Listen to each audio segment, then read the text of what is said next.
to order. And first, a few introductory remarks. If anyone wants to speak on an item this evening that is not on the agenda, if they would fill out a card and let us have it, I would appreciate it. People who want to speak on an item that is not on the agenda, they just want to say something unrelated to our agenda, we can't respond to that, but we're perfectly happy to listen to that. So if somebody wants to fill that out, please do so. Others of you who may be here to speak on an agenda item, if you do want to speak on an agenda item, whether the applicant or anybody else, again, please fill out a card which should be in front of you in the booths.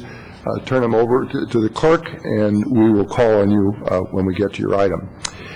The other thing I would say is we are the Planning Commission, not the Town Council. That distinction is very important. The Town Council adopts the laws, and as does the State of California. We try to essentially enforce those laws and apply those laws. So if you make an argument to us, I just suggest to you think of our limited powers. The other thing is that other than the initial speaker who will be speaking on, if there is one, who will be speaking on an item not on the agenda, which is 3 minutes, applicants have 5 minutes. People who are not the applicant have 3 minutes, up to 3 minutes, and then the applicant has a time for rebuttal of up to 3 minutes, whereupon we'll close the public hearing and the Planning Commission will make a decision. If you have anything that makes noise, like a cell phone, we would appreciate it if you would put it on a silent mode. All right, so that's the preliminaries. That having been said, can we please have the roll call? Commissioner Erickson? Here. Commissioner Jensen has excused absent. Commissioner Sayoc? Here. Commissioner Machici? Here. Commissioner Talascore? Here. Commissioner Bourgeois? Here. And Chair O'Donnell. Here. Now, if you'll all join me in the Pledge of Allegiance, I'll ask Commissioner Talascore to lead us. Yes. I pledge allegiance to the flag of the United States of America and to the republic for which it stands, one nation, under God, indivisible, with liberty and justice for all. We have before us the minutes of September 9th, and now would be the appropriate time to consider the approval of those minutes. Do I have a motion or some comments? Yes, Commissioner Sayoc. Move to approve the minutes of September 9th. Pardon me. Yes, Commissioner. I'm going to recuse myself because I wasn't here that evening. Okay. Commissioner Erickson. Second the motion. Is there any discussion? All those in favor? Aye. Aye. So we have one recusal. We have one commissioner absent. Other than that, it is unanimous. Okay. In written communications, we have a desk item, which is an item for item number 3. We just received this evening. There are additional copies, which I think are probably outside, so if anyone doesn't have it, you're invited to obtain a copy. When we come to item 3, we'll take a few moments so that every commissioner will have an opportunity to read that. I have not read it yet, for example. Okay, on requested continuances, we have one requested continuance, which is item number 1, which is Teresita Way. It is a request to continue this matter till October 14th. May I have a motion? Commissioner Erickson? I would move to continue architectural site application S09017 to the meeting of October 14th. Commissioner Talascore? I'll second it. All right. Any discussion? All those in favor? Aye. Aye. It passes unanimously, one commissioner being absent. Okay. Subcommittee reports. Commissioner Bourgeois, we just attended essentially a subcommittee. If you would report on it. Thank you. Yes, the General Plan Committee meeting met immediately prior to this meeting. We were reviewing some guiding principles for the North 40 specific plan. Council has given direction that a revision to that shall be included in the ongoing general plan update process. So we've got presentations from our consultant as well as from the developer's consultant on some guiding principles for that, and we made recommendations, and that will be going to council next. It will eventually come to Planning Commission, but the next step is a presentation to council. Are there any other subcommittee reports? Commissioner Erickson? There was a Historic Preservation Committee meeting last week. We considered a new home on a vacant lot in the Almond Grove District and asked the applicant to return to make some adjustments to the architectural style. Continued the item on the houses that were being considered for possible demolition in association with the library project, and then had an informal session for with a potential applicant for a site in the Broadway Historic District that's considering building a house. They wanted some advice prior to formally submitting their application. Any other reports? All right, there being none, it is now time for verbal communications. I have one card from Citizen Ray.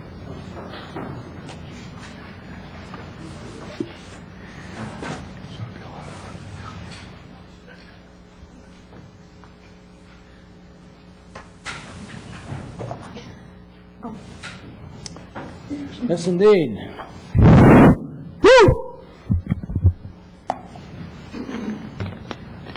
Ready to go. And I want to address Mr. Machichi, okay? 2 weeks ago, we had a very, in my opinion, very unfortunate evening with Mr. Machichi. When, after I had spoken, he turned to his fellow commissioners and said, "Can you believe that crap from this guy?" Then when the meeting was over, he sits up there and he yells and screams at me, "A-hole! A-hole!" Can't believe it. But Mr. Machichi, we all have bad days, okay? And why shouldn't you have one once in a while? You've got young kids at home, still raising young kids, so I don't want to put you down, okay? I want to excuse you and get a fresh start, okay? But all you have to do is apologize. So I will wait now for an appropriate apology for me and for the women and the TV audience and the people in your church. Let me first say that there are rules here. You have public comment. I had encouraged that perhaps you two talk before this meeting. It didn't work out. Everybody, I guess, was too busy. The appropriate time for this kind of discussion, which was what it ought to be, cannot be at a public meeting on the public comment. So I would again encourage you. Excuse me, that's not correct. Well, whether it's correct or not is the ruling I'm going to make. Well, when you make it, we'll go to the district attorney. Well, you could do that. That's fine. Of course I will. I'm not arguing with you, Ray. I'm just telling you we're not having a dialogue, okay? So anyway, is there an apology? We're not having a dialogue, which includes... I don't hear one. Well, you wouldn't, because he's at least following what I'm telling him. You're not. I don't even see him smiling. Maybe that's a halfway apology. Maybe. I'm going to give him the benefit of the doubt, okay? I'm going to accept your apology, okay? And you can give it to me when O'Donnell isn't around. If it doesn't come, I'll be back at the next meeting with both barrels.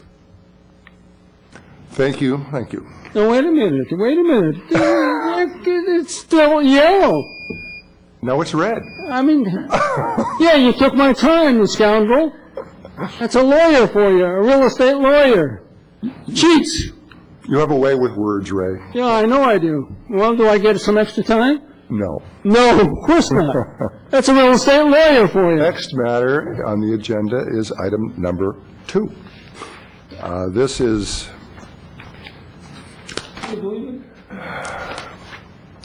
2105 Foster Road. On this application, I'm going to recuse myself. I have represented the property owners up there, the McCarthys, and because of that involvement, I think I should not sit on this matter. So I will recuse myself, and the vice chair will be in charge of the meeting. Thank you. Thank you, Commissioner O'Donnell. We'll give him a couple minutes to leave the room. I should start out by saying I don't have any speaker cards on this item, so if the representative could please fill out a card, and anyone wishing to speak on this item, please fill out a card and hand it to the clerk over to your right. So, item number 2 is architecture and site application S-08-87. It is requesting approval to construct a new single-family residence on property zone HR 2.5 at 2105 Foster Road. Do we have a staff report?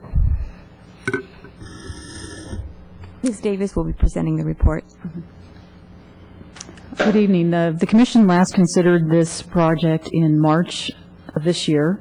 The decision at that meeting was to deny the application, the concern being the visibility of the proposed home, and it was at that time requested that the house be designed to 18 feet, 1 story. The applicant did not desire to do that, and the Commission ultimately denied the application. It was appealed, went to the Town Council, was considered by Council in June, and the Council made the determination that the 18-foot height should not be applied to this particular property. And the Council resolution is attached to your staff report. The Council provided direction to the applicant in 4 parts. One was regarding the height. One was asking that the applicant complete the grading and drainage plan, provide a landscape plan, and address neighborhood compatibility and privacy concerns raised by the immediate neighbor. The plans have been revised. The house has been shifted about 10 feet south of where it was previously proposed. The story poles have been reset on the property to reflect the current proposed house location and size. The house got a little bit smaller. It's about 85 square feet smaller than it was when you saw it last. The applicant did make some modifications to a second-story element that is directly facing the adjacent neighbor, made the windows higher and pulled it back a little further to try to address privacy issues, and also has proposed a landscape screening plan. The 2 neighbors are working together with their landscape architects. They have proposed a plant palette, but they may deviate from that based on their discussions and hopefully agree on what they'll be planting between their properties to provide adequate screening and hopefully alleviate the privacy issue. The grading and drainage plan has been completed. That has been reviewed by engineering, so that we don't have any concerns about at this point. And I believe the neighbor will be speaking tonight on his own behalf regarding the privacy issues. Staff does not have any further comments, and if you have any questions, we'd be happy to answer those. Thank you, Ms. Davis. Do we have any questions of staff at this time? Commissioner Matici.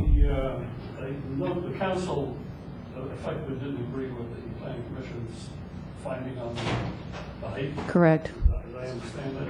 They felt it was appropriate to use trees that are off-site to help screen the new residents, which was another point where they felt that was a policy issue.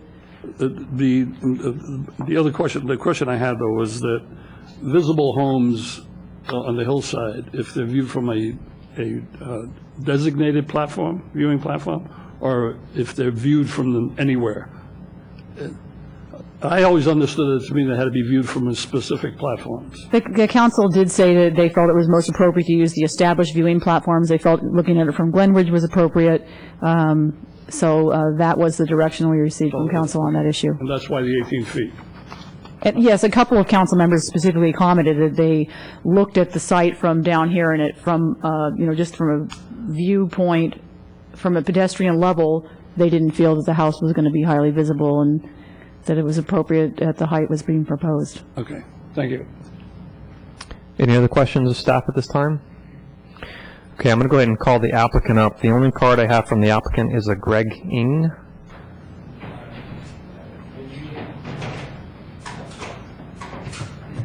So please, if you could submit a card, I need a card from the, if you would, the applicant as well. I did submit one, or Bill submitted one Oh. on my behalf. Okay, Eugene Sakai? Yeah. Okay. There is someone else that says they're representing the Singh family. I just want to make it clear that you'll have 5 minutes for everyone who's representing the applicant. And so if you need to share that time, please do so. But you will not be given separate times. Right. All right. Thank you. Thank you. Eugene Sakai, project architect for Michael and Sharon Singh. First of all, I want to thank you for being patient with our application as we present it here for the third time.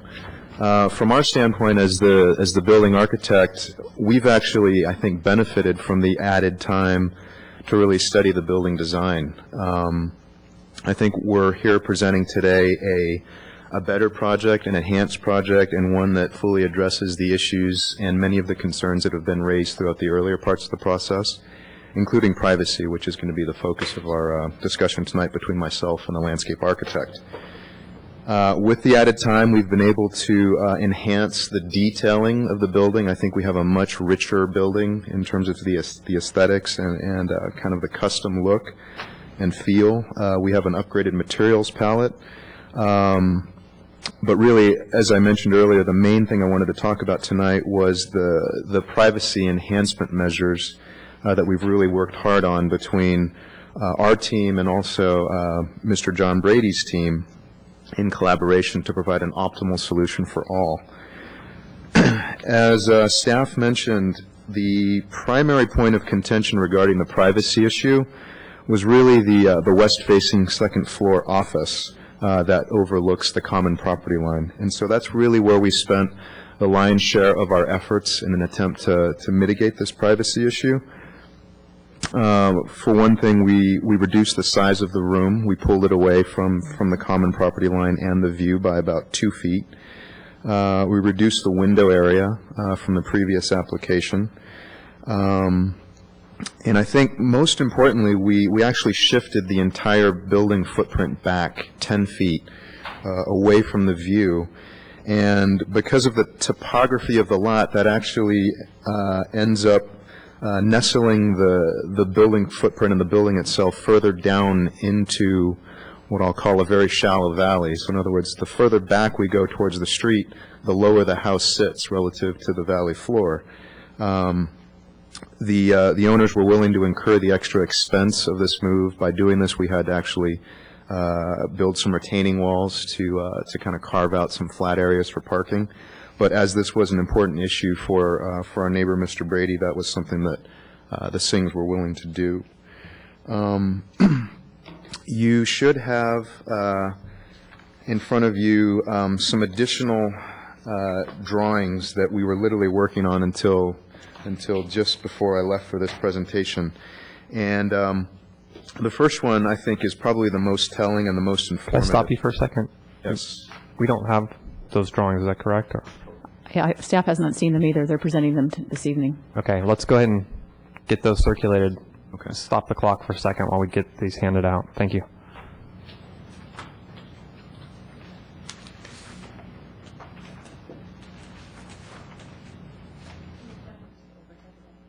Oh, that would be a great idea.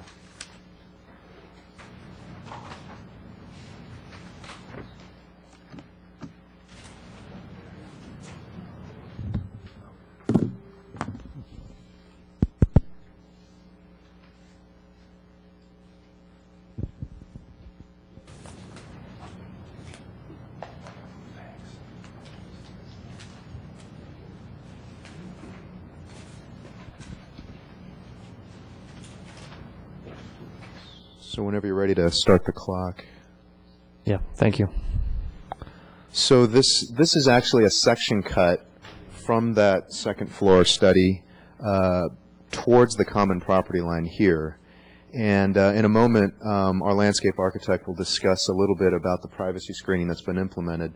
But the screening is such that the trees themselves will afford pretty much complete blockage from anyone either standing or sitting in this room looking towards the neighbor's property, Mr. Brady's property. You have some photo sims, I believe, in your packet that also illustrate this in 3D to kind of assist you, but this is more the 2D view, and you can see with these lines of sight that even from a standing or sitting position, the trees are really what afford the privacy. And at this point, the landscape architect is proposing a continuous tree canopy of approximately 15 feet. So at this point, I'd like to turn it over to our landscape architect, Mr. Ng, to discuss a little bit about the details of that screening plan.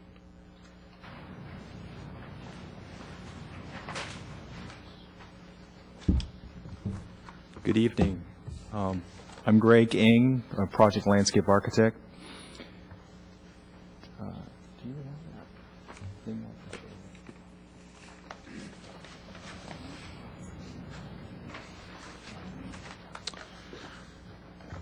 What we're trying to achieve here is we were trying to collaborate with Mr. Brady's landscape architect to put together sort of a seamless native landscaping between the two homes, and yet achieve the landscaping, a landscape screening where we've got 15-foot high trees helping to create the privacy that they're both looking for. Let's see here.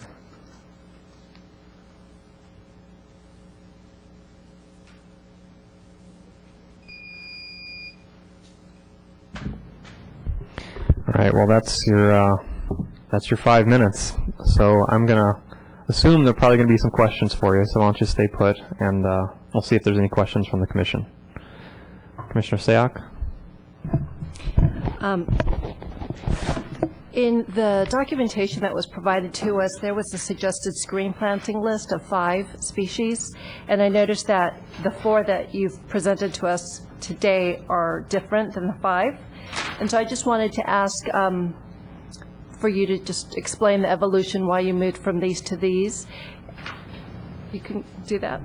Well, after contacting Mr. Brady's landscape architect, we both felt that the best way to go was with what Mr. Brady had in place already.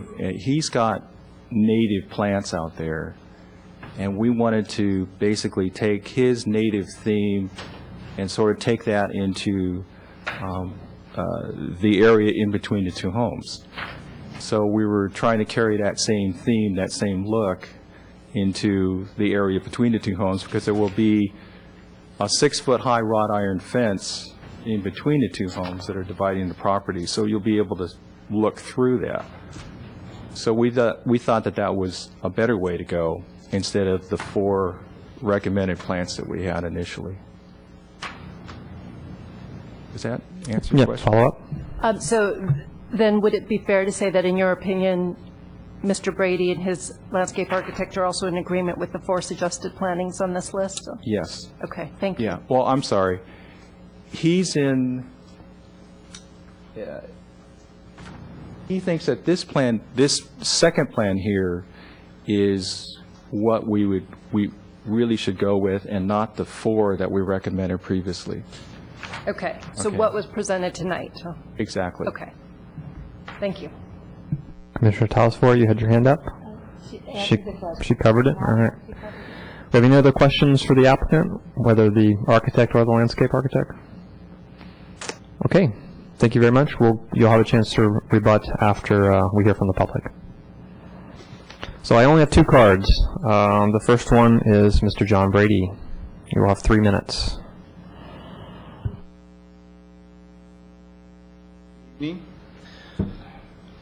I'm John Brady. I live at 20103 Foster Road. About 1 month now. We're thrilled to be there, and we're happy to be in your town. I've stood here a couple times before in more of an adversarial role to Mr. Singh, and I'd be disingenuous if I stood here and told you I'm happy with him having a 2-story next door, because I'm not. But to the extent that a 2-story home is approved, I've taken a defensive role to try to protect our interests as best we can, and so I have worked with his team, and we have agreed that the 10-foot setback of the residence, the building pad, was acceptable. We have looked at the 2-story element that was causing me a lot of distress. and we've worked out kind of an understanding, although I haven't seen the latest plans on the window sizing, but I'm reconciled to that. And then the landscape drawing that was just displayed is a collaboration between my landscape architect and Mr. Singh's, and I find the plantings and everything acceptable. So I stand before you with a bit of mixed emotion. I want nothing more than to have a good relationship with my neighbor. At the same time, I wished that it wasn't two-story. So that's why I have taken this position. So those are my comments. Thank you, Mr. Brady. Commissioner Telesfor? I do have a question. You mentioned something about windows on your side. What side would that be, west? Well, that would be the side facing west. It would be the two-story element. It's Mr. Singh's office that looks down on our property. You said in your testimony that you hadn't seen the window. I've seen several window designs, and I was told that there was a smaller window design, but it isn't reflected on the plans on the wall. Okay, so you don't know if it's reflected in the plans that we have. I haven't seen those most recent plans. Can we have him look at it quickly? Yeah, Ray just gave it. I actually need to compare these to the other set I've looked at, so I can't help you on that right now. Okay. There doesn't appear to be a perceptible difference between these elevations and the elevations that are posted, so if maybe the architect can clarify what changes were made, if any. Okay, thank you. Thank you. Great, thank you. Thank you. And no further questions for Mr. Brady? All right, next speaker I have is Citizen Ray. You'll have time to do that during the rebuttal time.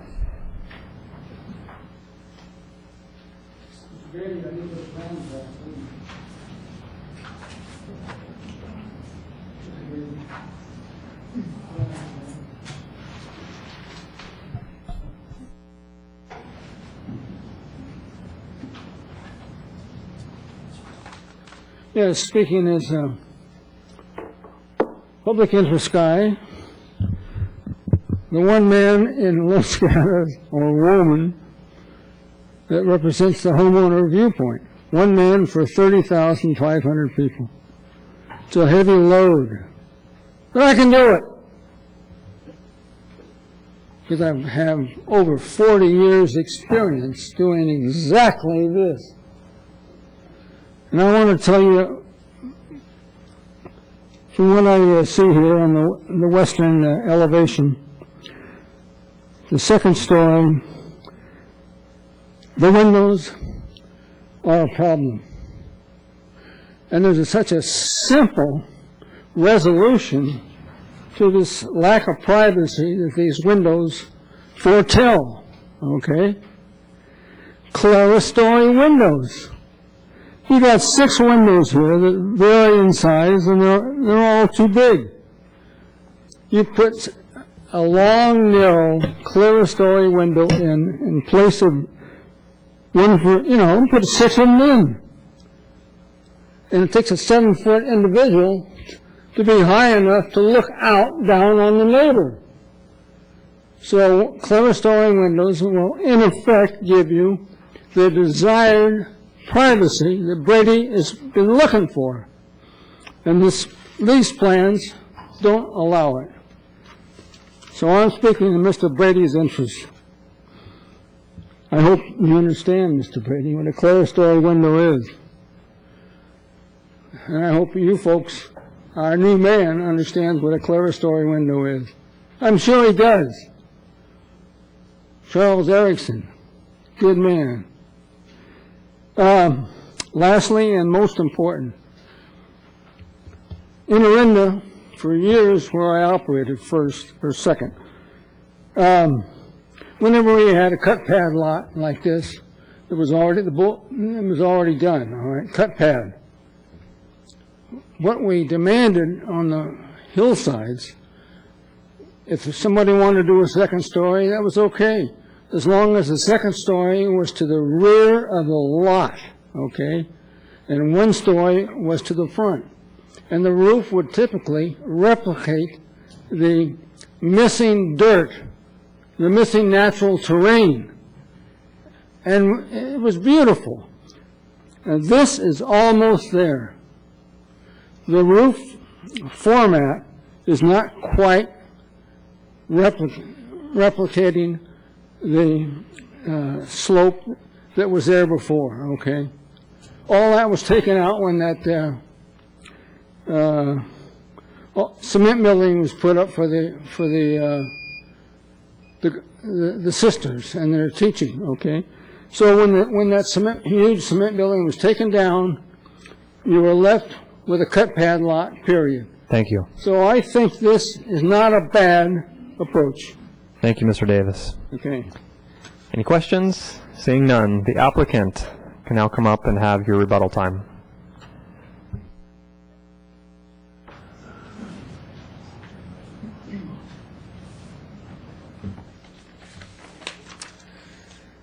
As I mentioned earlier, the lion's share of our design efforts were really focused on the fenestration, the size, the roof forms, pretty much everything about this second floor study, as it really proved to be the major issue from a variety of viewpoints, including Mr. Brady's.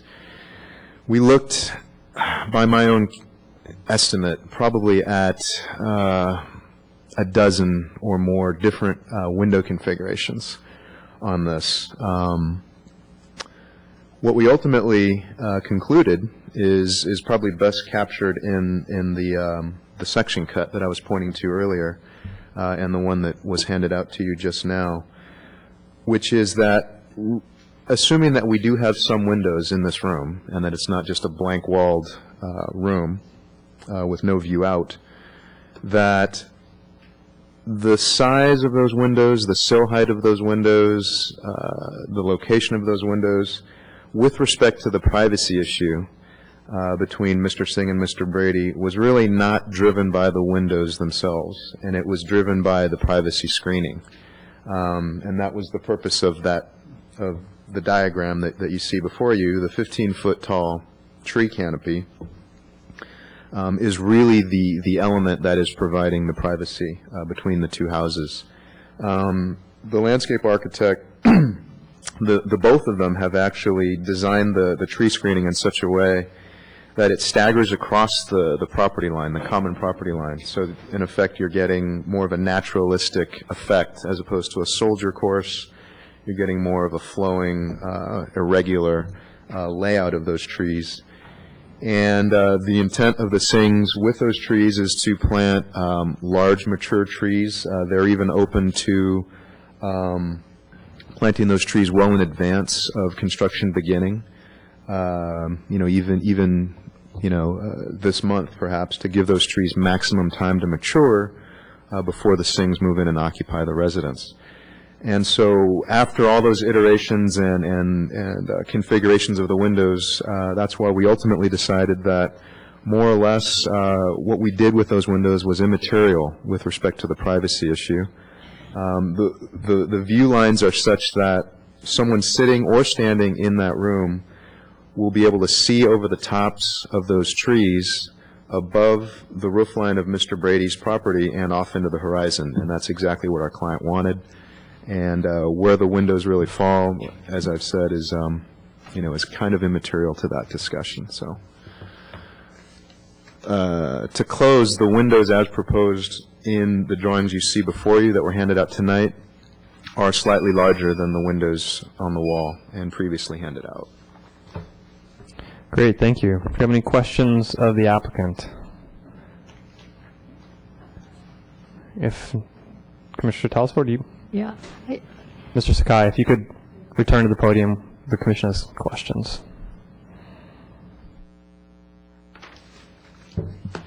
It's a little awkward because I don't know how to do this, but what I'm going to ask you is, if it seemed that the windows were an issue with the neighbor, is that something you could also collaborate on once again?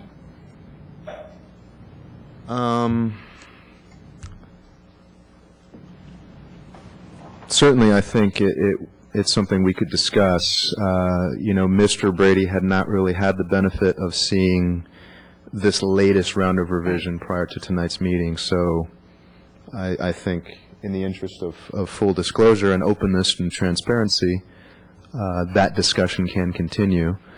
As I said, however, you know, we really do feel as if the window size does not really impact the privacy. Thank you. Any other questions for the applicant? I have a question for the landscape architect. If he could return to the podium, please.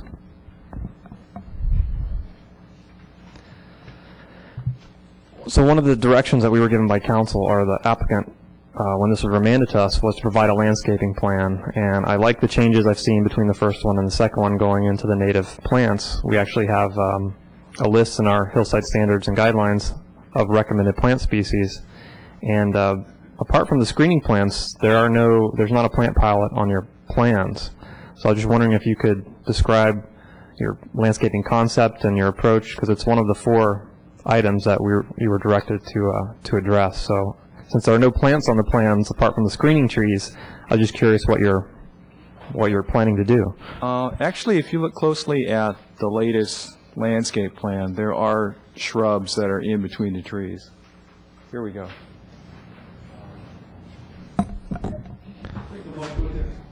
Yeah, you can take the mic with you, please.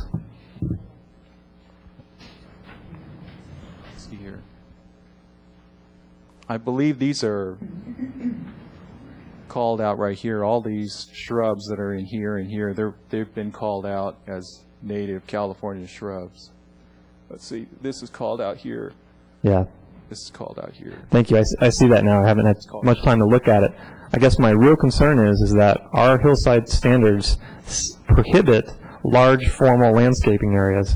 And I look at you take away the screening, you know, on the perimeter, and it looks like you have very large formal landscape gardens, which is prohibited by our hillside standards. So, you know, when you have those, what is it called, the ornamental grasses, are those native grasses? And I think that'll influence how we interpret those formal gardens in the context of the hillside standards. Oh, I see what you're saying. You know, we really haven't gone into an exact landscape plan for the entire property. We really wanted to concentrate our efforts just on the privacy screening at this point. So the ornamental grasses that you see out there will be drought tolerant, like fountain grasses and stuff. They will not be formal lawns, that sort of thing. Okay, but basically you haven't developed it beyond this. We have not developed it as of yet. Okay, thank you. Any other questions? Okay, I'm going to close the public hearing at this time, and I'm going to open this back up to the commission for questions of staff, comments, or a motion. Commissioner Sayak, and then Commissioner Erickson. My question is directed to staff. Given that these plans were just submitted today, I'd like to hear a recommendation. Would you like more time to review it, or are you? I think the screenings that's proposed along the common property line looks adequate. The species are, 3 of those are native, so I don't have any concern about that. They're showing shrubs in the rear yard area, but I don't know what those are specifically. We could certainly review a more finely tuned landscape plan with the construction level drawings. That it's not unusual when the landscape plan comes in with the plans for building plan check that they'll have a lot more detail. And so we're okay with reviewing, you know, the detailed planting plan at that point. Thank you. Commissioner Erickson. Just a follow-up question to Ms. Davis. So the council provided very clear direction, it seems like to me, in their resolution about the submission of a landscape plan. So in your opinion, has that requirement been met? That was staff's recommendation initially, to provide a landscape plan. And yes, we were looking for them to show, you know, general improvements, hardscape, and you know, if they were going to propose any structures or pool or anything of that sort. So they are showing you sort of how they plan to lay out their yard area and their the whole area in front of the house, and they just aren't showing the detailed planting plan at this point.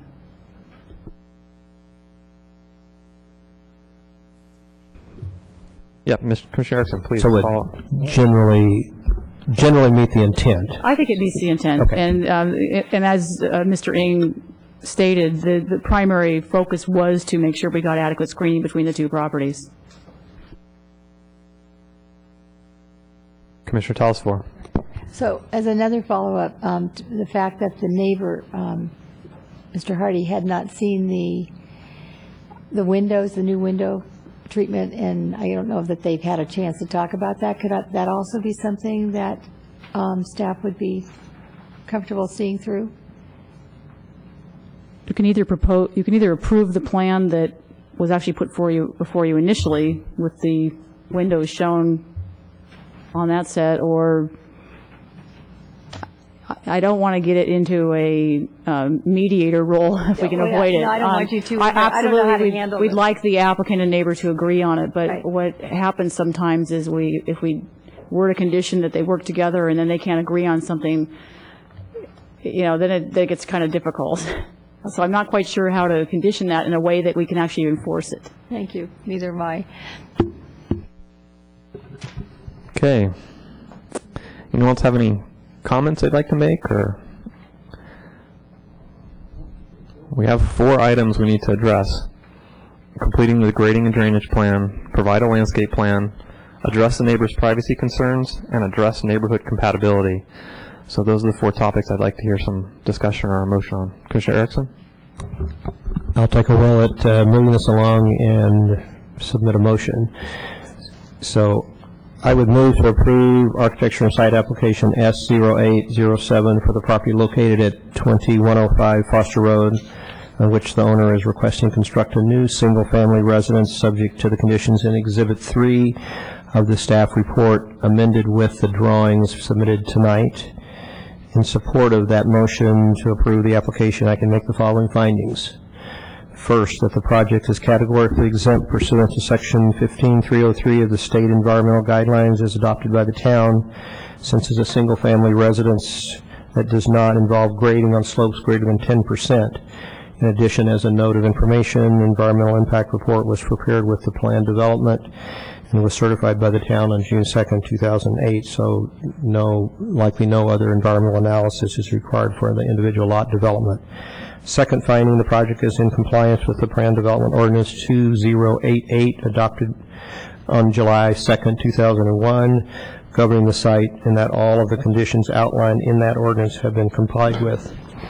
Third, the project is in compliance with the applicable sections of the Hillside Specific Plan and the Hillside Development Standards and Guidelines, consistent with the interpretation provided to the Planning Commission by the Town Council in Resolution 2009-095 adopted on August 17, 2009.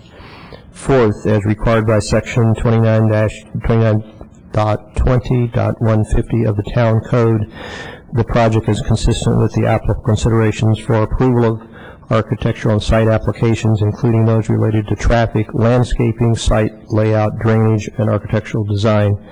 Fifth, the revised plans provided by the owner and submitted with the supplemental plan tonight fulfill the direction of the Town Council outlined in its Resolution 2009-095 adopted on August 17, 2009, including providing a grading and drainage plan satisfying the town engineering staff, providing a landscape plan that generally proposes landscape improvements and acceptable alternatives for screening to be determined by the staff in final form along the common property line of Lot 2. Fourth, that the proposed revised house plans that shift the home's footprint south and adjust some of the elements on the second floor, address the neighbor's privacy concerns. And fifth, that confirming that the house design is compatible with the 3 approved projects within the planned development. Thank you. I have a motion. Do I have a second?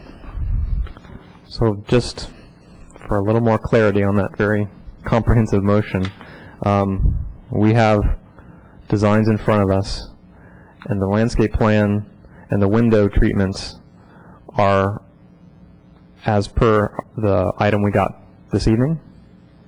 That's the intent of the motion. Okay. I just wanted to make it, there was a lot in there. I want to make that point very clear. All right, do we have any other comments or discussion on the motion?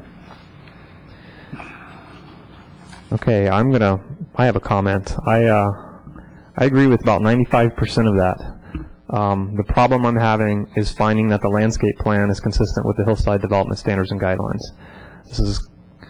This is one of the few things we're actually looking at tonight, and I think the standards clearly state that we will not have large areas of formal landscaping. And that's what I think we have. We have a very large formal garden. We have a formal entryway, formal garden in the back. So I have trouble making that finding on that item, so I will be voting against the motion. Any other comments? Commissioner Erickson? The maker of the motion would be open to an amendment to the motion that would accommodate that concern. Yes.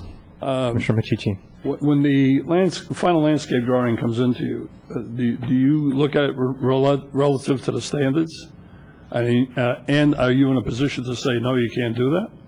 We do compare it to the standards, and typically I wouldn't take exception to flat areas in this particular case, given it's already flat. They're not flattening it out to create this, but if we have concerns about the hardscape, and that, I can certainly work with the applicant to try to do it in a different manner.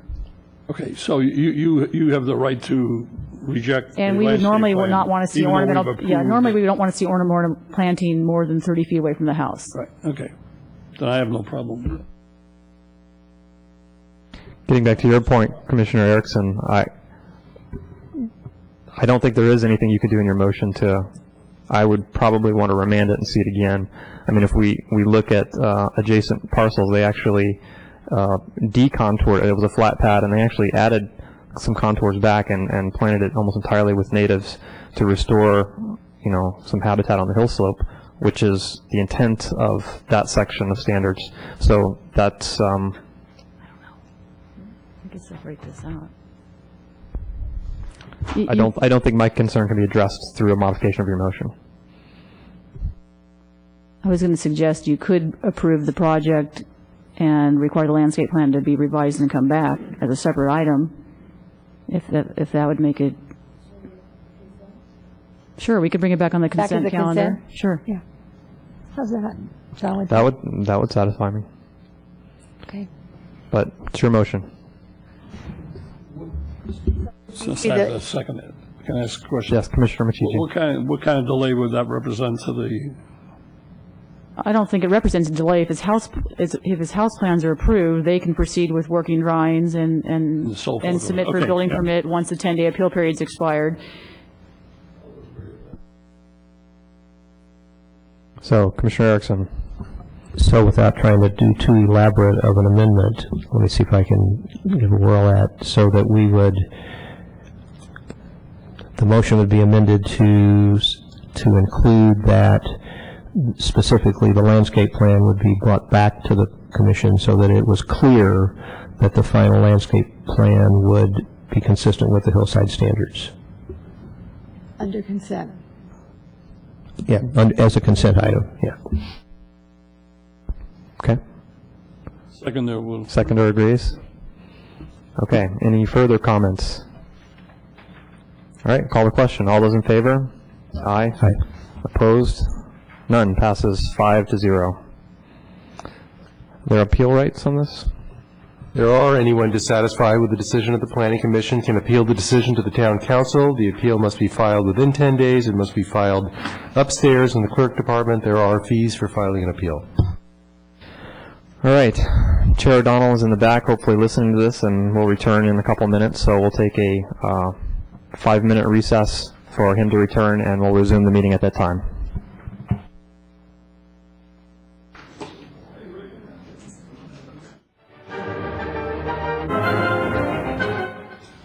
Next, we can have some staff here.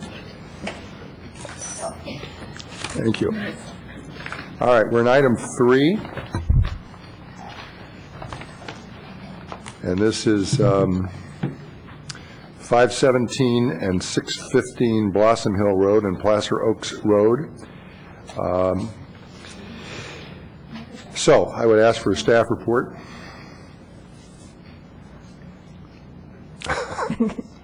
The overhead, thanks, thank you. That's okay. On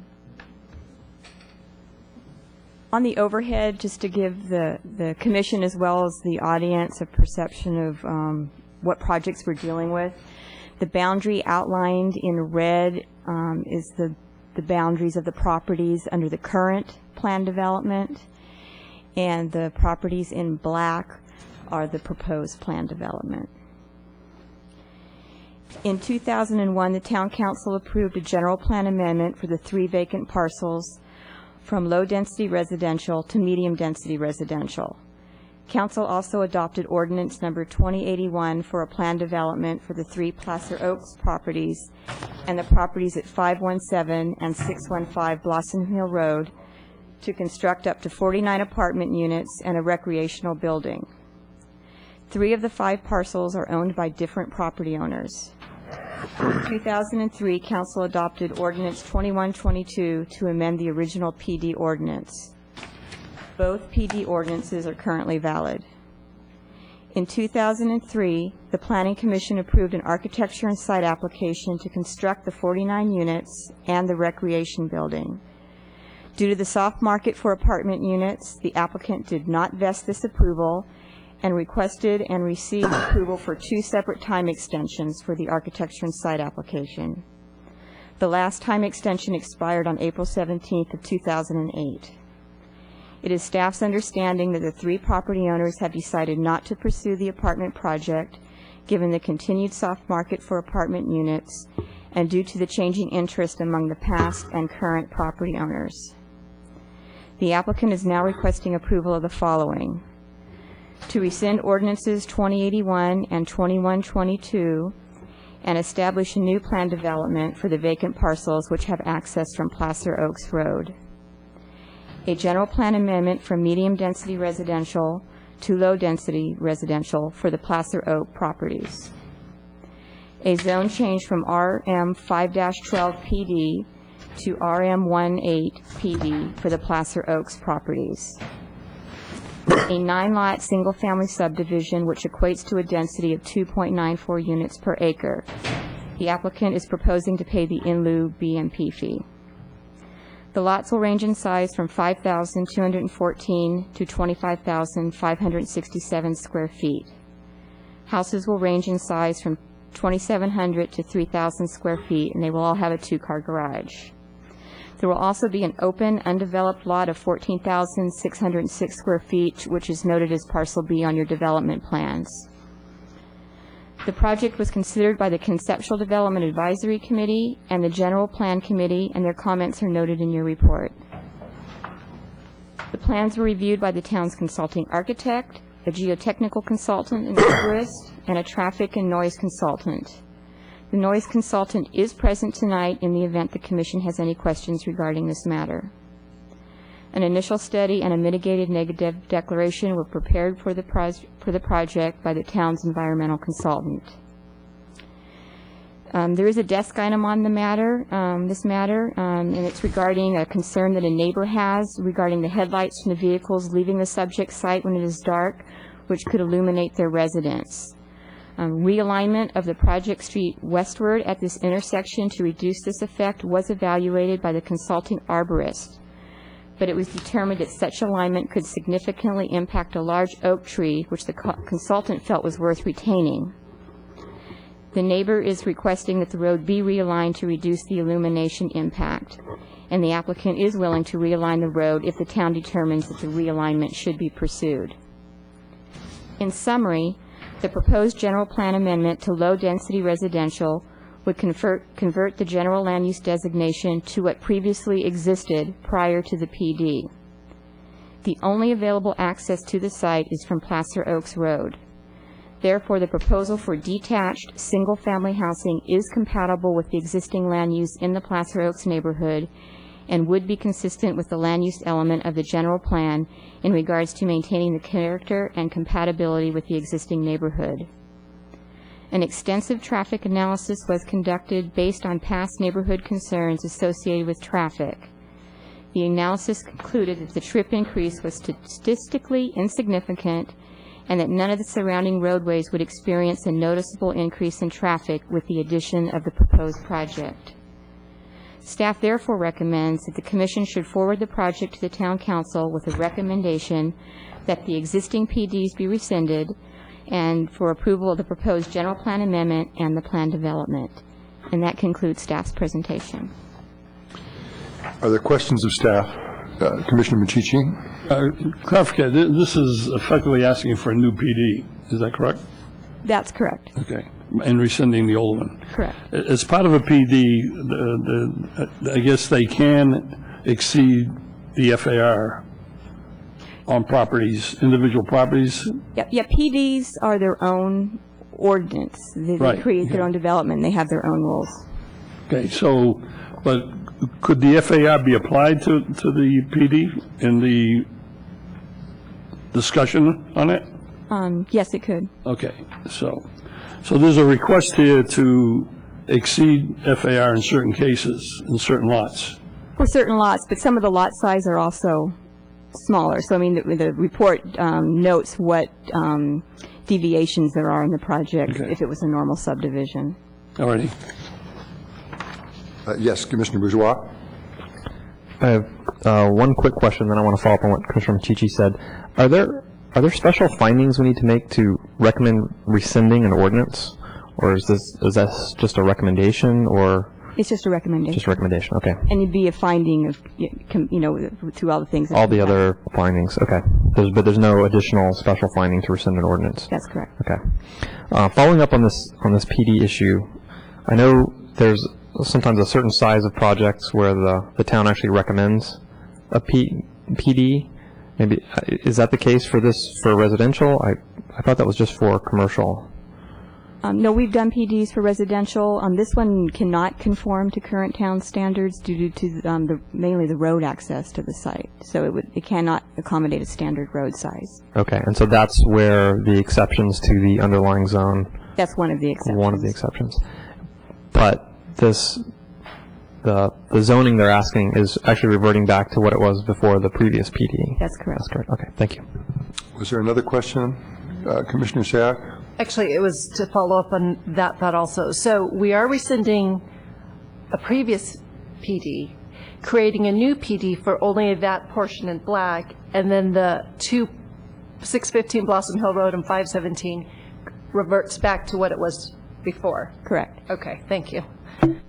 Commissioner Challisford, did you have a question? That was it. I have one or two questions. And you may not know the answer, and I'm not saying you should, but I guess I should say, have each of the commissioners gone out and viewed and walked the property, looked at it? Yeah. Well, A simple yes or no would be fine. I just want on the record, how many people have gone out and walked the property? Everybody? Yes, okay. So, and I definitely included in that, and I was very curious because this particular piece of property obviously would make a better development had the original development been able to go forward. It appears to me, at least, that the freeway, there must have been condemnation there, and there must have been severance to create a lot that has this kind of access problems. But that would have occurred probably in the 50s, I don't know, a long time ago. The easement, or the roadway that comes out on the top on Placer Oaks, does anyone know how that access happens to be there? In other words, was that the original access to this property, or do you know? I would refer to the applicant, but I believe it used to be an old fire road. So if it were an old fire road, then I assume it was, in your judgment, not designed for the present intended purpose. It was designed, I believe, for just fire access. Okay.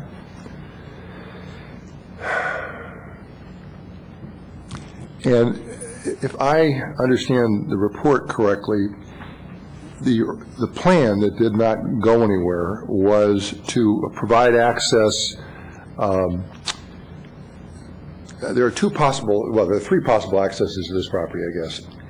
The one that is being proposed tonight, there's another one on one street off of Blossom Hill, and yet there's another, as you go down the Blossom Hill, all the way down almost to the freeway where those offices are. Is that correct, or am I wrong on the second one? It's my understanding there's only two potential accesses. One would be having to go through 517 and 615 Blossom Hill Road. I'm trying to relate that, though. There's one road that goes into some offices and then dead ends with a large cyclone fence. Is that the old Higgins and Root Yes, building? yes.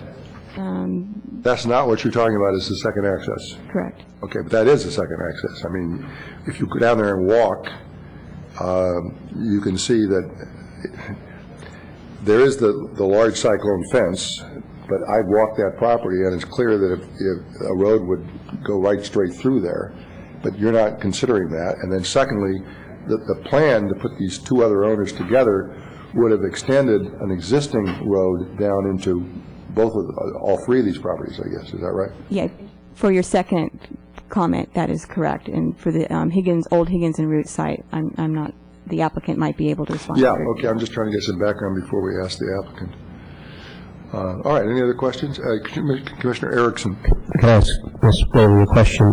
To the best of your knowledge, has and I don't know the address, the property that has the office buildings on it, is there anything in the works to change the zoning, potentially consider changing the zoning of that to some form of residential? I believe an office building is proposed there. I'd have to research our records, though, for that, but not residential. Okay, and Commissioner Bourgeois, did you have a question? I had a question shifting to architecture for a second. This is a PD, so I'm assuming A&S is likely to be approved at the DRC level. Is that correct? Since the plans are very complete, it exceeds what's required for a PD, we've had a condition that, yes, the DRC would be, that is a recommendation that the DRC be the deciding body for the. So if we have comments on that, we need to get them in now. Please. Thank you. Any other questions or comments before we open the public hearing? I do not have a card from the applicant, so I don't know who wants to speak for the applicant. But Mr. Griffin wants to speak, and that's fine. And after you're through, if you would submit a card, that's the word I was looking for, I'd appreciate it. But please come forward.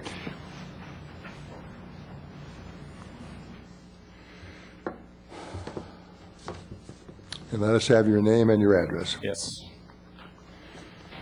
Good evening, Chair O'Donnell and members of the Planning Commission. I'm Roger Griffin of Paragon Design Group here in Los Gatos. And here tonight, I'm representing Cupertino Development Corporation. And in addition to our client, Keith Coker, I have other members of our team, Paul Reed, the landscape architect, and Jeff Pack, our acoustical consultant. When I last presented this site to the Planning Commission in 2003, I never imagined that I'd be back here in 2009 presenting a completely different concept. We are here tonight simply because we no longer have our access to Blossom Hill Road. Without our alternate access to Blossom Hill, we sat down and reviewed our possibilities.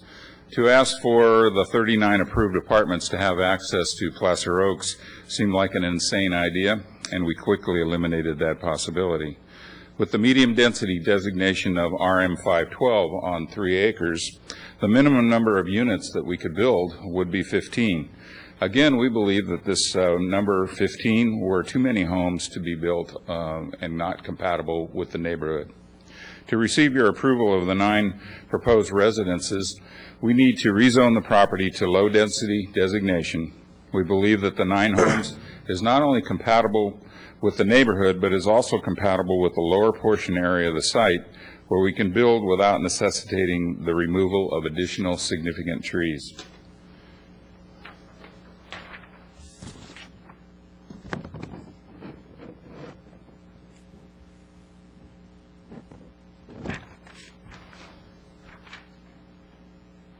The entry of the site is at the curve where Frank Avenue and Placer Oaks merge. During the processing, with staff, we were requested by the arborist to increase the distance from the access road to the large oak just behind the sidewalk. That is why there's a slight jog or turn in the road near the top.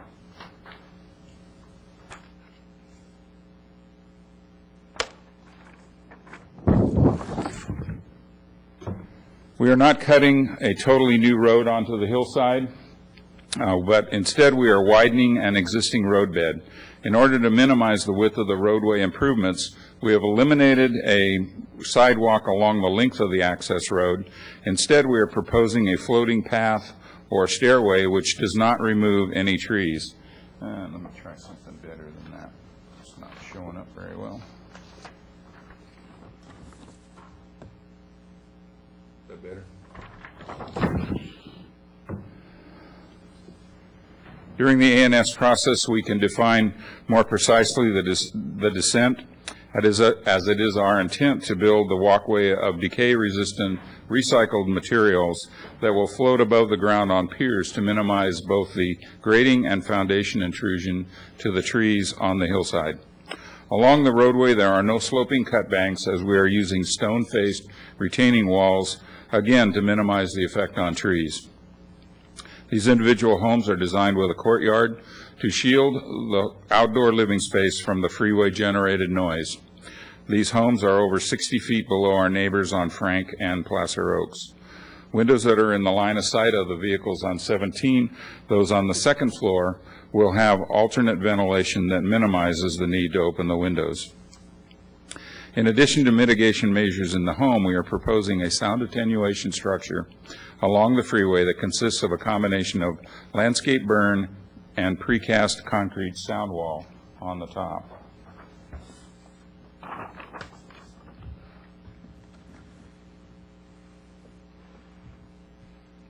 The proposed sound wall is composed of horizontal lapped concrete siding that can be stained to blend with the landscaping. And this is the view along from the freeway.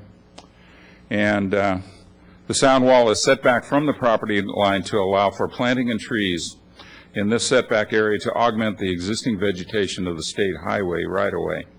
The trees and planting between our property line and the sound wall can mature and remain in place should the state in the future decide to widen or remove the trees on their property. During the staff review process, I have walked the neighborhood to meet with our neighbors. I have left a note with contact information for those that were not at home.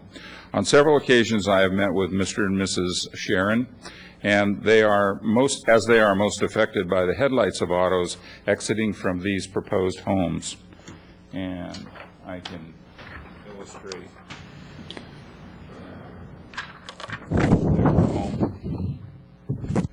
their home is here, and this is the access road. So the lights will not be aimed at their windows until a car exits and turns toward the boulevard. There would be a sweeping of light beam along the side of their home. Let me stop you. Your time is up, but obviously we've got to get some answers here. So I'll be very brief at the finish here. And then fine, and then we'll ask some questions to follow up. Thank you. Yes. So what we have proposed is to construct a couple of light screens on their property. And that would be here and here. That would be a combination of wood and vegetation that would, with the strategic placement of those screens, I believe that we could either eliminate or severely reduce the amount of light that would be projected onto their home. We believe this project is of a proper size and one that is entirely compatible with the existing neighborhood, and we request your positive recommendation to the town council. I thank you. Our team and myself are available for questions that you might have. All right. I'm sure we'll have some questions right now, because I know I will if you don't. So any of my fellow commissioners have questions? Commissioner Bourgeois. Thank you. You made a statement in your opening remarks that the reason we're here is because you didn't have access, and you only had access through Placer Oaks. Yes. And we had received information in our staff report that it was a softening in the apartment market that was a reason for the change in design. So I just wanted to get some clarification on that. Okay, that was in the very beginning when we asked for the continuation of our ANS approval. That was the fact at that time. But subsequent to that, Mr. Errico, who owned the apartments that we had the access up to Blossom Hill, in fact, became quite ill, and he has since sold his properties, and he moved up to El Dorado Hills. And the new owners, my client met with them a couple of times, and they have declined to provide the same access rights that we had worked out with Mr. Errico. So, but what's your sense of the market for that type of housing? It's changed significantly from the time that we asked for the continuations, that the marketplace actually for rentals has actually risen in this area here because of people moving in from the valley that lost their homes. Great, thank you. And if I may have one more other question. You said that in the way the zoning is now, that would equate to about 15 units? That's correct. And you said that's not compatible with the neighborhood, and I wanted to understand in what context, and let me preface that by saying that you're physically so removed from the Placer Oaks neighborhood. I mean, you have the opportunity to create your own neighborhood and your own, kind of sense of space down there. So I was wondering, in what context is it not compatible? Is it just a traffic standpoint, or? I believe that the traffic is a major consideration in that regard. We have had a number of meetings during the time when we did our original processing on the apartment site with the neighbors. We clearly understand the neighbors' concerns for additional traffic. It is a rather quiet neighborhood at this point. So we were trying to be sensitive to their concerns. And number two, it would involve smaller lots or intruding maybe into the hillside area to accommodate 15 homes. We decided that that was not inappropriate. Other questions? While people are thinking, let me ask you at least one question about the sound wall. Would you describe for me how high the sound wall? What's the greatest height of the sound wall? 20 feet. The combination. It's a combination of berm and concrete. It's a precast concrete wall that's built up out of a series of lap-sided type panels, and it can be stained with a wood tone to match. It has a grain in it, just like wood. The drawing you showed, perhaps you could put it back up, of looking at the sound wall from the freeway, it didn't look like any part of that was 20 feet. I'm sorry, repeat that? Well, if you look at the top drawing, for example, and we're looking at that from the freeway, I can see the house, and unless the house is 4 stories, I don't see anything that's 20 feet in front of it. So where on that depiction anything 20 feet high? Well, it's 20 feet from the lowest grade, and some of that grade, it varies along the way there. So there is a declining element of the top of the wall. It's not. But there's nothing that's 20 feet, for example, from the surface of the highway. Yes. Yes, there is nothing. Which is the source. I'm sorry. That is the source of the sound. I do have our acoustical consultant. No, I understand that. I'm just trying to visualize it, and I'm not finding it in that drawing. But I'm perfectly prepared to believe that it's 20 feet at its highest elevation. But it just occurs to me, if it's 20 feet, why do I get to see the houses that much from the freeway? Does that make? I'm sorry. Maybe that's not clear. I understand what you're saying. It's not 20 feet from the pad of the homes. It's 20 feet from the source of the sound. Well, the source of the sound, of course, is the freeway. Yes.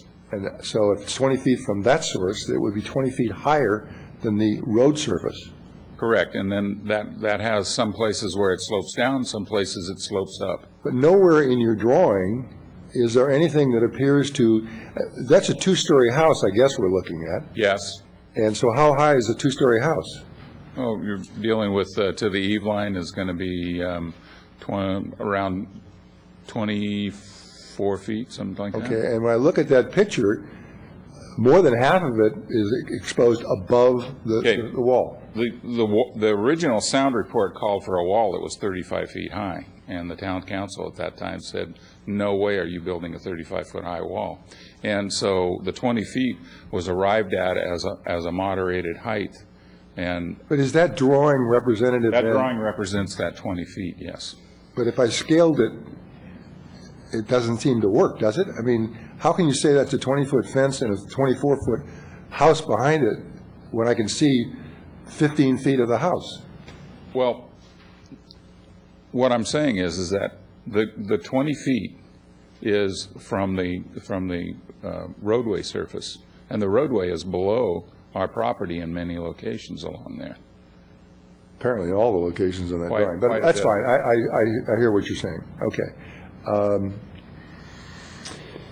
On the access, when you walk down that fire road, how much do you intend to widen that road? Right now, it's about 12 feet, and the town standard is 22, so we're adding 10 feet to that width of that roadway. And you're going to do that by adding fill or something? We're doing a combination of cut on the high side where we can, and we're actually moving it back and forth as we come down the hill to minimize the effect on trees. And then we'll be filling on the other side. So there's retaining walls above the roadway, and there are also retaining walls on the low side of the roadway. And then the other question that you talked about this evening was the light hitting the neighbors as you come out of that driveway.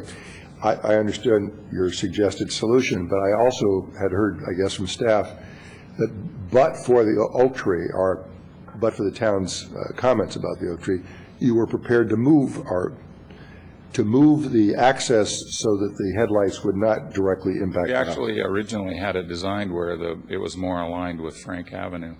And when the arborist looked at it, he wanted us to move it over, and that's why we have that slight jog. So if we did it the way you originally intended, what would happen to the oak tree? Well, the oak tree would be severely impacted in terms of the root structure. What we could use is a combination. The arborist is asking for no compaction of the soil underneath the roadway.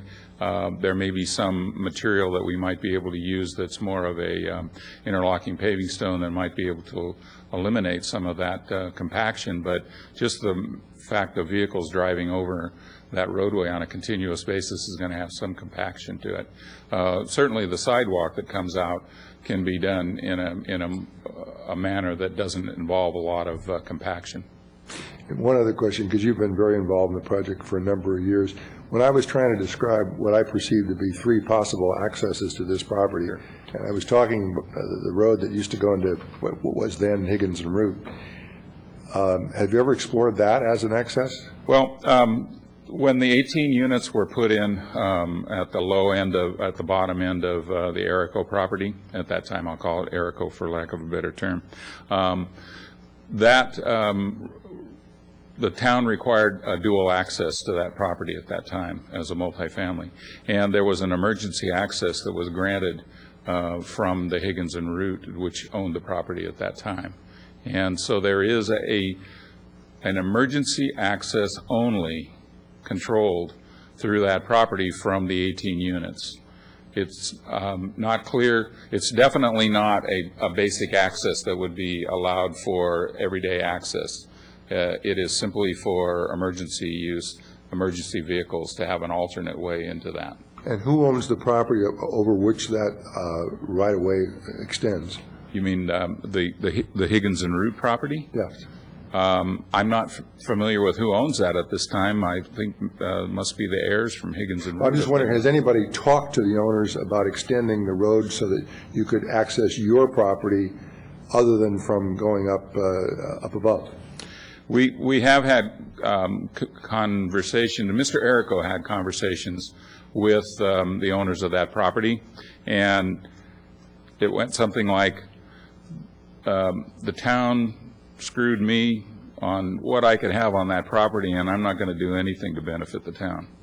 But it is a emergency access that they can't build on. No, that you can't use it for a basic access. There's no granted basic access. No, I'm saying since well, you're telling me, I think, that it is an emergency access. Is that right? Yes, it is. So they can't build on it. They can't build in that location. That's correct. Okay, thanks very much. I thought that property was built out, as a matter of fact, because there was originally the original Higgins and Root building, and then later there was a second office building that was built. Well, when you go all the way back to that property to the end, you come to a 10-foot high wire fence, and in that area, which I didn't walk into, but I did walk above it, there were some story poles. It must have been from some time a long time ago, but there were story poles there. And there's also a path that goes up above it and goes out into an existing apartment complex. So I walked up that, and looking down, there's just this big, empty, asphalted area, which is surrounded by a very large fence. Now, you're talking about the center parcel. Okay, that's a tennis court. That is, okay. Nobody's played tennis there in a I'm long sorry. time. Okay. I want to make sure we clearly understand which parcel we're talking about. Well, when I drove in there today, I drove in the way you would have driven into Higginson Road, but then I kept going. Via this access Right, down here. right. Oh, I'm sorry. That would be via this access right here? Yes. Okay. Then this property has access that's almost directly, it's slightly offset from Roberts Road. And that accesses one side of the upper apartment project and the 18 units down at the bottom of the hill. The 615 Blossom Hill has apartments built on the level portion of the site, and they have a walkway which is currently not maintained down to a tennis court. That tennis court has been discontinued, or it's not been used for a long, long period of time. And if you drive in that road closest to Highway 17, which is what I did today. You mean if you come down this curvy road which comes No. down the hill to the 18 units? No, if you go all the way down till you're almost at 17, there is a street there. Down here. Yeah, I guess so. And you turn in there, and you take it as far as you can go, and you come to the tennis court. Okay, yes, there was, I now see what you're talking about, because you actually are going through an emergency access point there that used to have a chain across it. I don't know why it's not there There's nothing anymore. there now. It's Okay. a road. I have not been on that side for some time, but when we were doing the processing for this, the apartments originally, that had a chain across it, and it was locked with a Knox lock for the fire department to have, the only ones having access. Well, the only thing that stops you now from driving is a 15-foot high fence. I don't know, 10 feet high, whatever. It's a big fence. Right, and then you would be going along this side here, which is a driveway which goes along with the carports on the freeway side and the apartments on the uphill side. And then as you cross over here, then in this area here, then you can actually get onto this property from there. It's fairly level there. Well, it's clear that if one could simply drive and drove straight, you'd come to your property. That's correct. You can do that. Okay. Okay, but the center property, I want to make clear, the center property is not our property. Oh, I understand. Okay, that is the remaining portion of a apartment project that fronts on on Blossom Hill. And that's where the path goes up. We have no access on that property. And you have or have not discussed with those people using that road? No, they don't own that roadway. The roadway is owned by this apartment. This apartment is the one that has the curved road that goes up and accesses the hillside and the 18 units down at the lower end. This lower area has no access. Okay. Any other questions? Commissioner Telesfor. Yes, would you please, I just want to understand it once more about the sound wall. Is it the same level all along Highway 17? It is declining as Highway 17 moves along, so it's in relationship to Highway 17, yes. It's declining? Whatever elevation change takes place with Highway 17, the wall can change with It just regard to mimics that. how, okay, thank you. Correct. You have a sound expert with you today, Yes, right? I do. Okay, there was another question down here. Did I miss somebody's hand? Okay, if we could ask your sound expert to come forward, perhaps we have some questions there. If you would identify yourself, please. Good evening, I'm Jeff Pack of Edward Pack Associates in San Jose. Okay, Commissioner Sayak?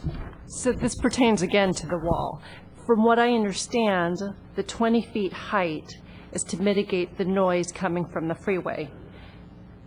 The 20 feet height of the wall.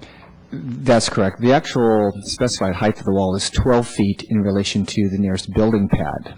So however that falls in relation to the grade of the road is whatever happens with the roadway on the freeway side of the wall. So as that road changes elevation, as it moves from south to north and north to south, the sound wall height is going to be consistent with the pad grades of the homes. And the following Life is a mystery, Ray. Go ahead. Now, the height of the homes, does that have any relation to the height of the wall? Because they have two-story homes, does it require a higher wall, or would a one-story home also necessitate such a height? The sound wall height would be the same whether it's a single-story or two-story. The sound wall is designed to mitigate for the ground floor elevation, essentially a rear yard, courtyard, or what have you. The wall's not designed to shield the upper floors. Are there other questions of the expert? I have a question. But okay. When I read the report, I forget the decibel level, but it was 75 or something. It was 76. 76, okay. And when you mitigate it, at least on the first floor, I guess you get it down to acceptable levels? Well, the general plan uses a very, very old standard of 55 decibels, which is unheard of nowadays in any sort of suburban or urbanized area. It's nearly impossible to meet that. Again, we discussed, 35 or 38-foot high wall would be necessary. So I recommended that the town use a design criterion of 65 decibels, of course, averaged over 24 hours. With that, the sound levels are relatively high, but they're still livable.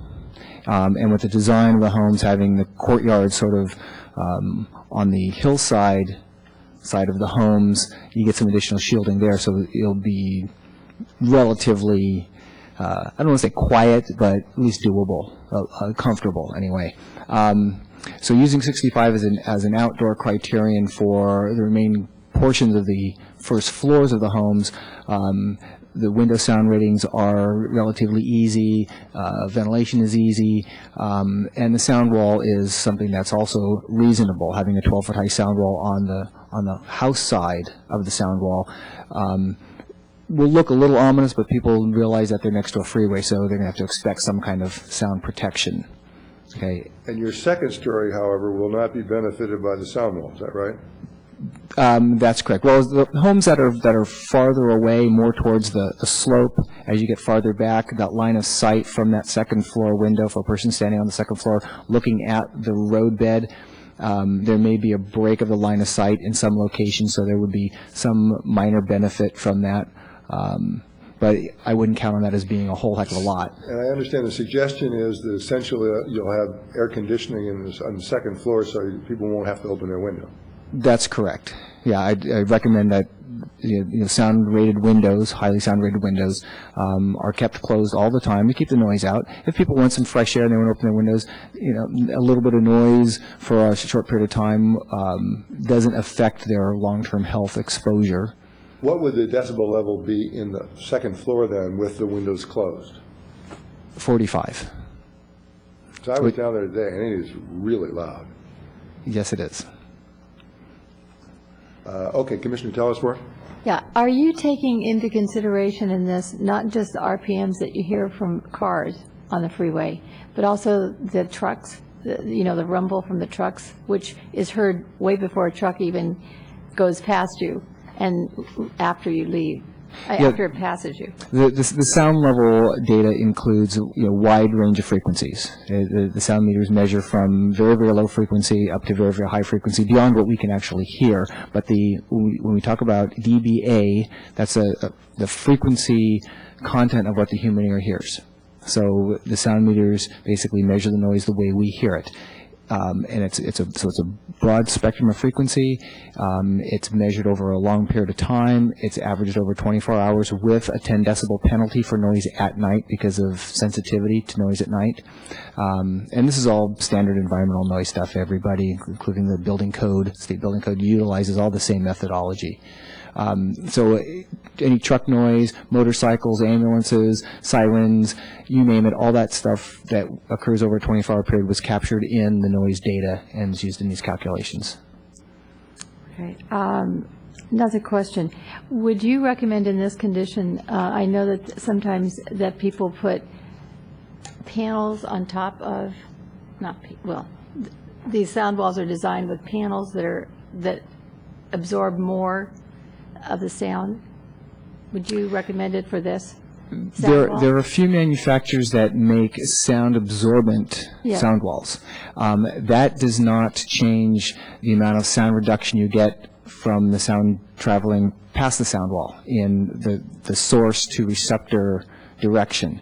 That's designed to minimize sound reflection going off in the other direction. For instance, if you had some homes or some other noise-sensitive use on the other side of the freeway and you wanted to minimize the sound reflections off that wall going in the opposite direction, then you would use a sound-absorbent material.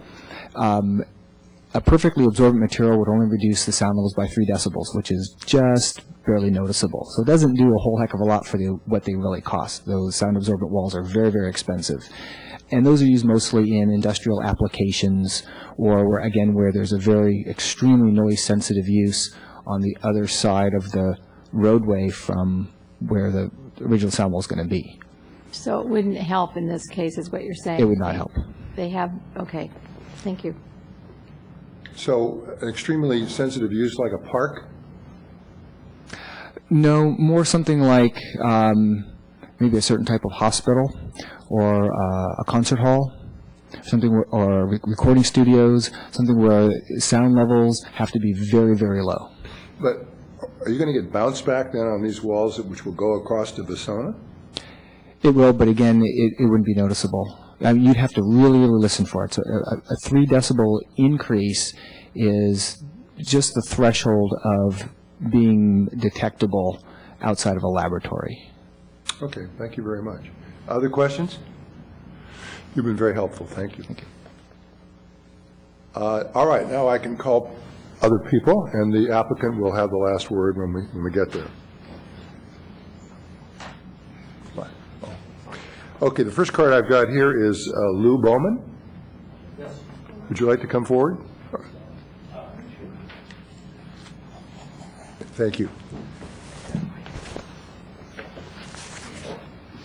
I haven't been here in about 5 or 6 years, but... Oh, I'm sorry. Just for the record, it's something we like. Would you mind stating your name and your address? Yes, Lou Bowman, 16944 Frank Court. I thought at one time that the original project looked like it was okay because they were going to use Blossom Hill Road. And then coming home from a trip, a couple of the neighbors mentioned to me that they were going to use the access road. Let me also... Plaster Oaks. If you speak into the yes, microphone. use Plaster Oaks as an access. So the only comment that I have is that if you use Plaster Oaks, that we should probably have a speed bump, a sign saying resident exit, and a stop sign on that new little road going up, because people go whizzing down that road. Quite often, people have had their cars banged into at the end of the road, coming off Placer Oaks down Frank Avenue. So I thought the original thing sounded okay. Going through Placer Oaks was not an option.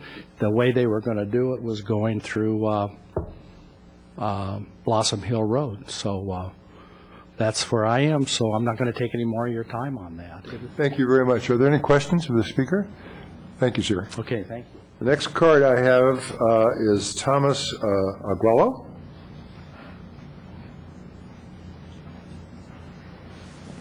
My name's Thomas Augello. I live at 16974 Frank Court, about up the block from the corner of Placer Oaks and Frank Avenue. And by the way, that's a 90-degree turn. 2 blocks east is where Frank Avenue makes another 90 degrees. And that street, we got guys racing up and down that street. And then, you know, you hear them all hours of the night. They have to slam on the brakes and slow down to make the curves. So as Lou was saying, it's a really kind of a raceway, and we need maybe a speed bump in the road there, and certainly need some signs saying slow down, showing that there's an intersection there. And we also have children now on that street. There's about 3 or 4 small children. So that's a safety issue. The other, I guess the only other thing that I really have, 2 things is, have you considered a lawsuit? You know, we have everybody sues everybody. What if you get people move into these homes, which I think is a done deal, and they hear the noise, and they sue the city because you guys approved this thing. And I have skylights. I open those at night, and man, I could just hear that freeway, and I'm across the street on Frank Court. It's really loud, and I know what they're talking about down in that bowl where they're going to build these things. It's terrible, the noise. So you might consider a lawsuit. And the last thing I would say is I find it intriguing how you're going to get a walkway down that hill. That's going to be a challenge. If you got a 22-foot roadway, you know, that's going to be pretty good too. I'd like to see how you do that. That's about all I have to say. Other questions of the speaker? Thank you very much. The next card I have is Mark Blakey. Sorry. Hi, I'm Mark William Blakeney. I live at 16900 Plaster Oaks Road. And so I'm here to have a few comments on this proposed project. Just to reinforce a comment that was just made, I actually have a newborn son. Along with me, there are 3 other families just on Plaster Oaks Road that also have very young children, and 2 others on Frank within 2 houses of where the proposed intersection is.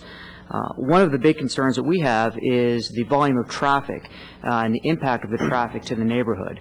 We know there's already a proposed project that the council has been reviewing, the commission has been reviewing with respect to the Swanson Ford property. And there's obviously a number of traffic issues there. Now we're talking about an additional 9 homes with access off Placer Oaks Road. Our concern there is that not only do you have the traffic to the homes, but of course you have all the construction traffic and all the maintenance traffic that goes back and forth. You've heard some concerns here about the speed and safety on that road. There is a speed bump up the road at Oakram Way. It's not really a speed bump per se. It's sort of a offsetting of level, so it gets people to slow down. We actually have a concern just where we live, right at Placer Oaks and Izora, just people speeding down that road constantly. It is what it is, and I think if you add more traffic to it, it's going to make it that much worse. And then you put Swanson Ford traffic on top of that, and it's just going to be a zoo down there, to be perfectly honest. And we're very, very concerned about that. So that was one issue. One of the other issues that was brought up here was the right-of-way and the access to the property. And one of the concerns with having 9 homes down there is if those vehicles need to get to a major thoroughfare, being either Blossom Hill Road or Los Gatos Boulevard, there is no controlled intersection for any of that traffic to go to. Right? 9 houses plus all the construction, all the maintenance, that's a lot of traffic. And they have no controlled intersections to get to and from that property. And when I say controlled, I'm talking about light controlled. You get out onto Los Gatos Boulevard and it's a crapshoot unless you go all the way around Frank and around to Churco and come up where the market is there at Los Gatos Almaden Road. And that's going to be it. However, if you come down, as was pointed out earlier, I think the map's not up now, through the I think the Erico property and the 1517 Blossom Hill Road, and gentleman here mentioned coming the windy road that goes up. Well, that windy road that goes up and comes into Roberts Road, it's a controlled intersection. It has a light there, which would be a much more appropriate place to be driving that sort of volume of traffic. Now you have a controlled method of getting onto these thoroughfares as opposed to, a crapshoot getting onto Los Gatos Boulevard. So I'd say my time's up. One other short comment is with respect to the decibel levels that were noted. If you're looking at a 24-hour period, in the evening and afternoons, it's not too bad. But boy, you go out there in the mornings and in the evenings and you go down into that bowl, it is loud. And I would like to understand what the impact on the sound to Visona Park is going to be.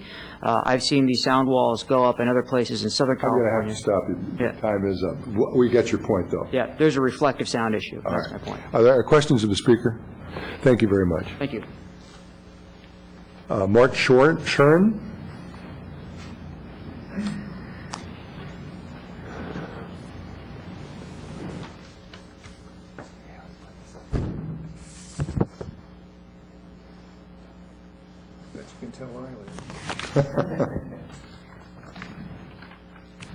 Identify yourself and your address, please. My name is Mort Sharon. I live at 16996 Frank Avenue, and I have three major concerns, one of which is the driveway.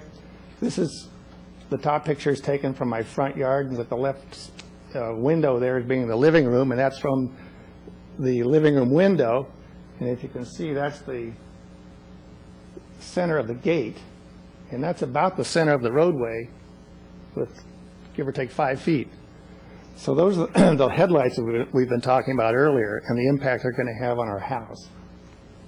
And my solution to this particular problem is to move the whole roadway 25 feet towards Frank Avenue so that you create more of an intersection, and therefore the cars would be more likely, the traffic would be more likely to split left and right instead of all coming down Placer Oaks.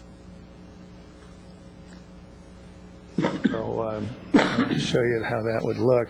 Now, let me also suggest to you, since you only have 3 minutes, make sure you get your 3 points in. Right. And the reason apparently we can't shift the driveway as it is because there's an oak tree next to it that was indicated as being a keeper. And if you notice, the tree is leaning at about a 45 degree. You just pull it out. The tree's leaning at a 45-degree angle.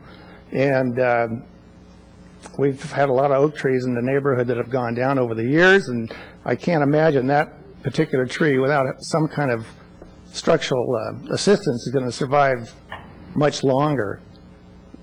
My other issue is the undeveloped parcel at the bottom of the hill. We would like to get some assurance that down the road they do not want to, or they would like to develop it and then add more traffic to that roadway. And my other issue with the layout here is the parking down below. It's got 10 off-street parking places, and I think that they need a considerable amount of increase in that number of spaces, simply because you've got a long way down the hill, 80 feet down a steep path, and we just don't want to have cars parked on our street because there's not enough room down below. So those are my three main issues.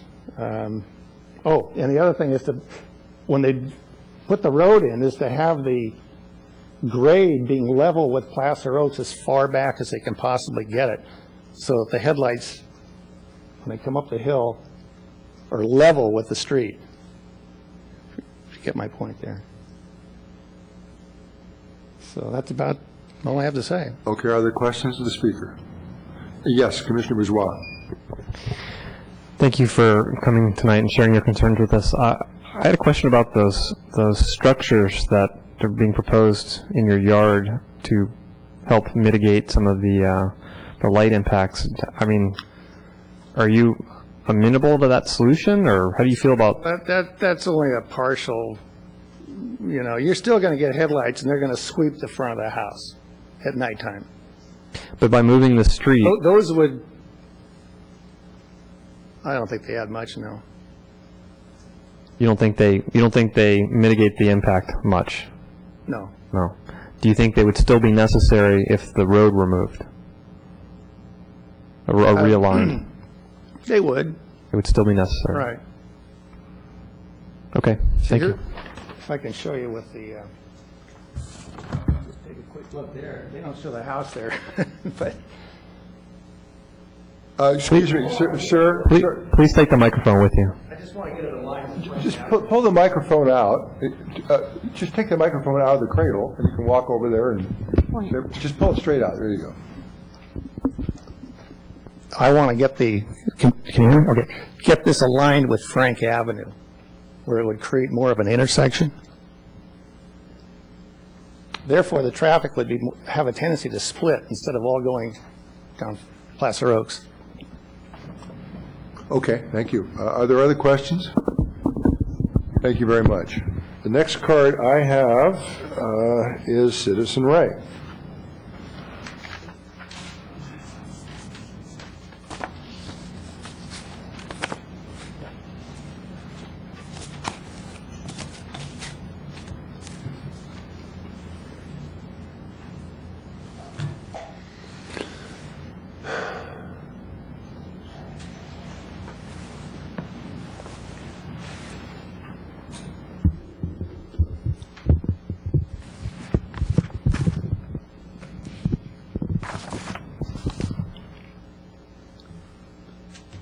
Yes, speaking again as a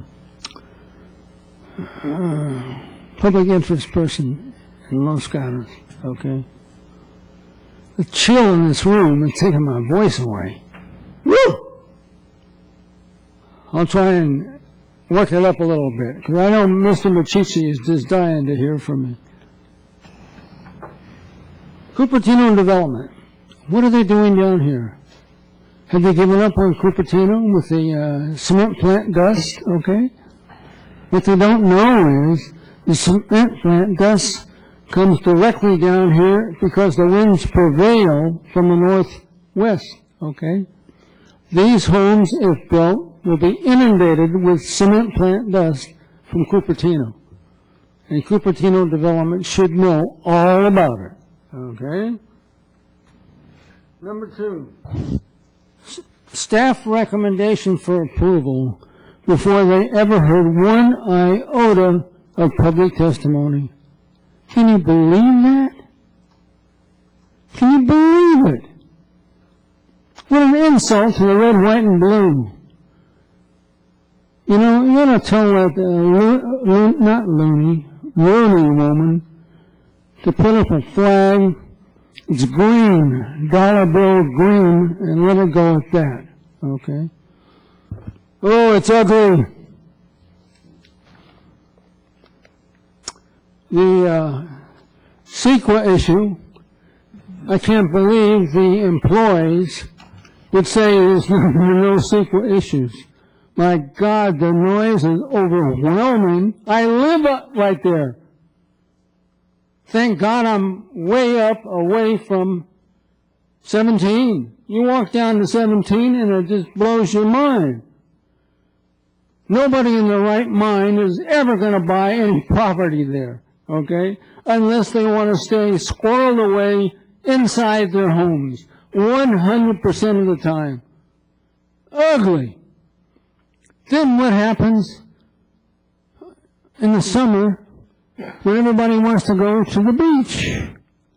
The traffic all lines up, stop and go on 17 all the way down to Camden.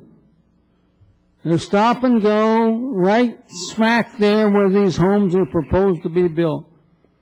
My God, the winds prevail from the northwest, so all that poison exhaust would be blown right up into the homes. It's unbelievable. I tell you, this is scrap real estate. Cemetery would be the most appropriate land use, okay, where nobody gives a damn. It's the only thing that where this can ever be any kind of a development, in my humble opinion. Thank you. The applicant now has an opportunity. Sorry, Roger.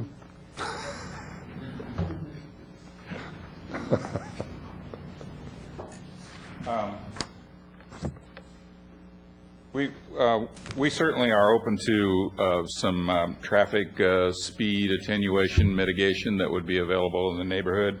That's something that certainly is we're prepared to investigate talk with staff and with the neighbors to see what we can do in that regard.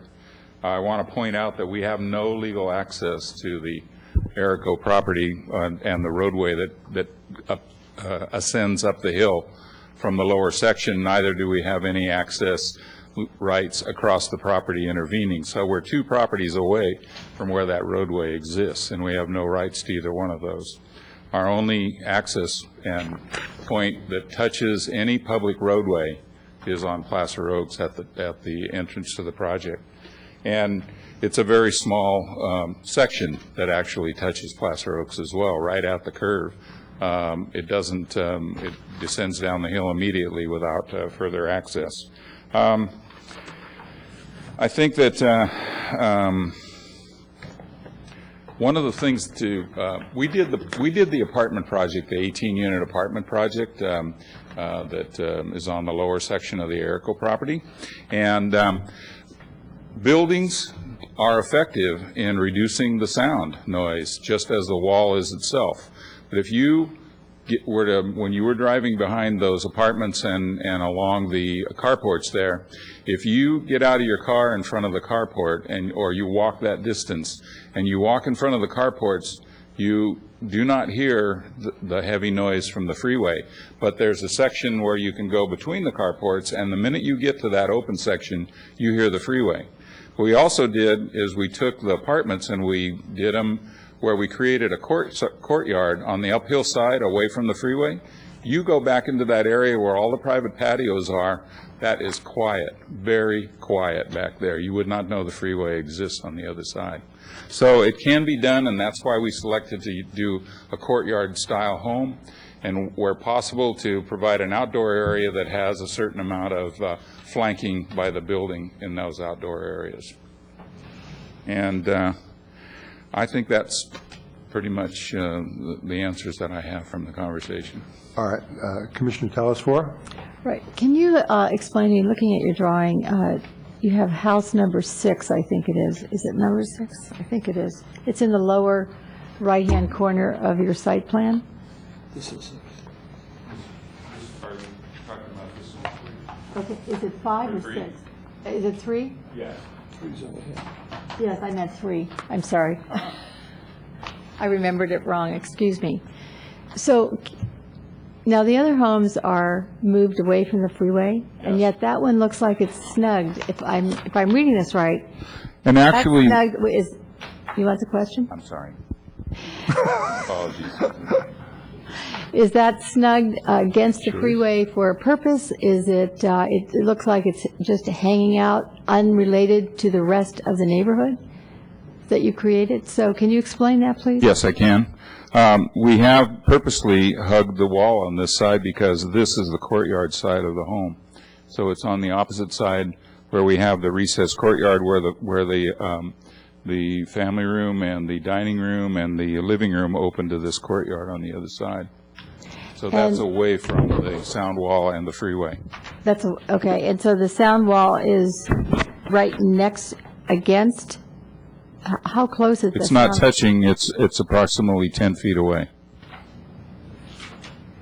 Okay. And then I did have a question about the sound wall, if I may have a follow-up question, and that is, when you're thinking about building the sound wall, is it, I'd like you to describe the aesthetic for me of the sound wall, and also have you thought about putting in any kind of alcoves to the sound wall so that it's not just a straight line that's against the freeway? We had explored that in some of the areas where we had a greater distance on the previous project. In this one, we are a little bit tighter with the roadway that comes down. We can certainly do some offsetting. It would change the type of planting that we'd be able to put on the tighter side, let's say, of wherever the jog might occur. But that material is very easy to present with some pockets or to do some offsetting, which would give rhythm effect to as you move down the freeway. I think what we tried to show on our exterior elevation or the streetscape from the freeway was a worst case scenario if all the freeway planting was missing right away, because when you drive down the freeway right now, you cannot see the story poles except for one location, and just the tip of the roof is all that you can see at this point, because it's very dense along there, the planting that's existing right now. And what our goal is to put planting in the space between the wall and our property line that would be able to mature if in the event that the state decided to either widen the freeway or just take out the vegetation, whatever it might be. It's a very difficult thing for them to widen the freeway because Blossom Hill overpass is the controlling factor. Blossom Hill overpass is tight to the lanes which now exist, and if you look at it, they'd have to put in a whole new overpass in order to be able to widen the freeway, which they can do. That's all for now. Other questions? Commissioner Bourgeois? Thank you. I'd like to go back a little bit and talk about some of the comments in CDAC and how you've addressed them. Not having served on that committee at the time, was the plan that was presented to them similar in number and type of housing unit to what we have here? At that particular time, we presented a plan which had a flag lot at the end of the roadway. It did not have a turnaround as we have with this plan.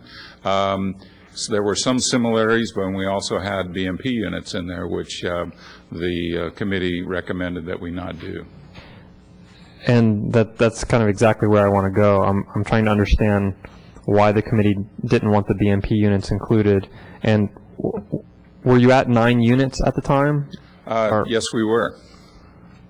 Okay. And what I was quite surprised at that time, to say the least myself. But I think I realized what they had in mind later is they're looking for some monies to be able to fund the staffing for the CDAC program, for the BMP program. Okay, I'll defer that to commission discussion, because I would like to hear from members who are on the CDAC, because in the General Plan Committee, currently, we've been talking a lot about the BMP program, and there's been a strong consensus that we want to see units built instead of the in lieu fee. So I think that's something I'd like to revisit during commission discussion. And our client has always been very helpful in that regard, and we've built BMPs in all of the other projects that they have done that involve residential, and most of the time exceeded the requirements of the BMP. So if it came to that, you would be amenable to putting that back in? I think we would be.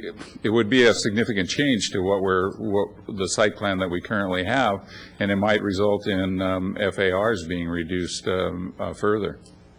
Okay, and I have one more question. So you have 9 units, and the way I read the plans, it looks like you have 4 different home styles, 2 kind of distinct styles, and then each of them kind of have a sub-treatment. Yes. So am I reading those correctly? That's correct. Okay, and the materials on those homes are all going to be fairly uniform, stucco? They're stucco done in a kind of an eclectic Spanish style, much like the style of the homes that we did on Torino de Flores behind the condo units there. Yeah, okay, thank you.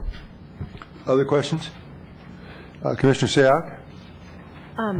Real quick, going to the BMP, with 9 homes, remind me how many BMPs would you have been required to build? Would it have been? I think it's 1. 1 more in addition? Okay. And then the 2 more questions. This is with regard to community benefits, and I read your justification of community benefit, basically that reducing it from 15 to 9 years would reducing traffic, which I agree with. But you are still generating 9 more household traffic to the area. That's correct. Which triggers the community benefit policy. Gotcha. So, understanding that you've already reduced it, I'm still trying to see, well, what is the community benefit, knowing that you are adding 9 households? Well, we are have committed to exceed the environmental requirements, standards for the energy consumption of the homes and their construction. We've also, on the hillside areas, we have work to preserve as much of that hillside as possible in creative ways, such as the sidewalk that's moving down the hillside rather than widening the roadway and taking out more trees. That is a visual benefit to the town. We also are, in addition to the traffic being lesser than what was originally proposed with the project and/or the 15 units that we would be allowed to build under the current zoning or required to build under the current zoning.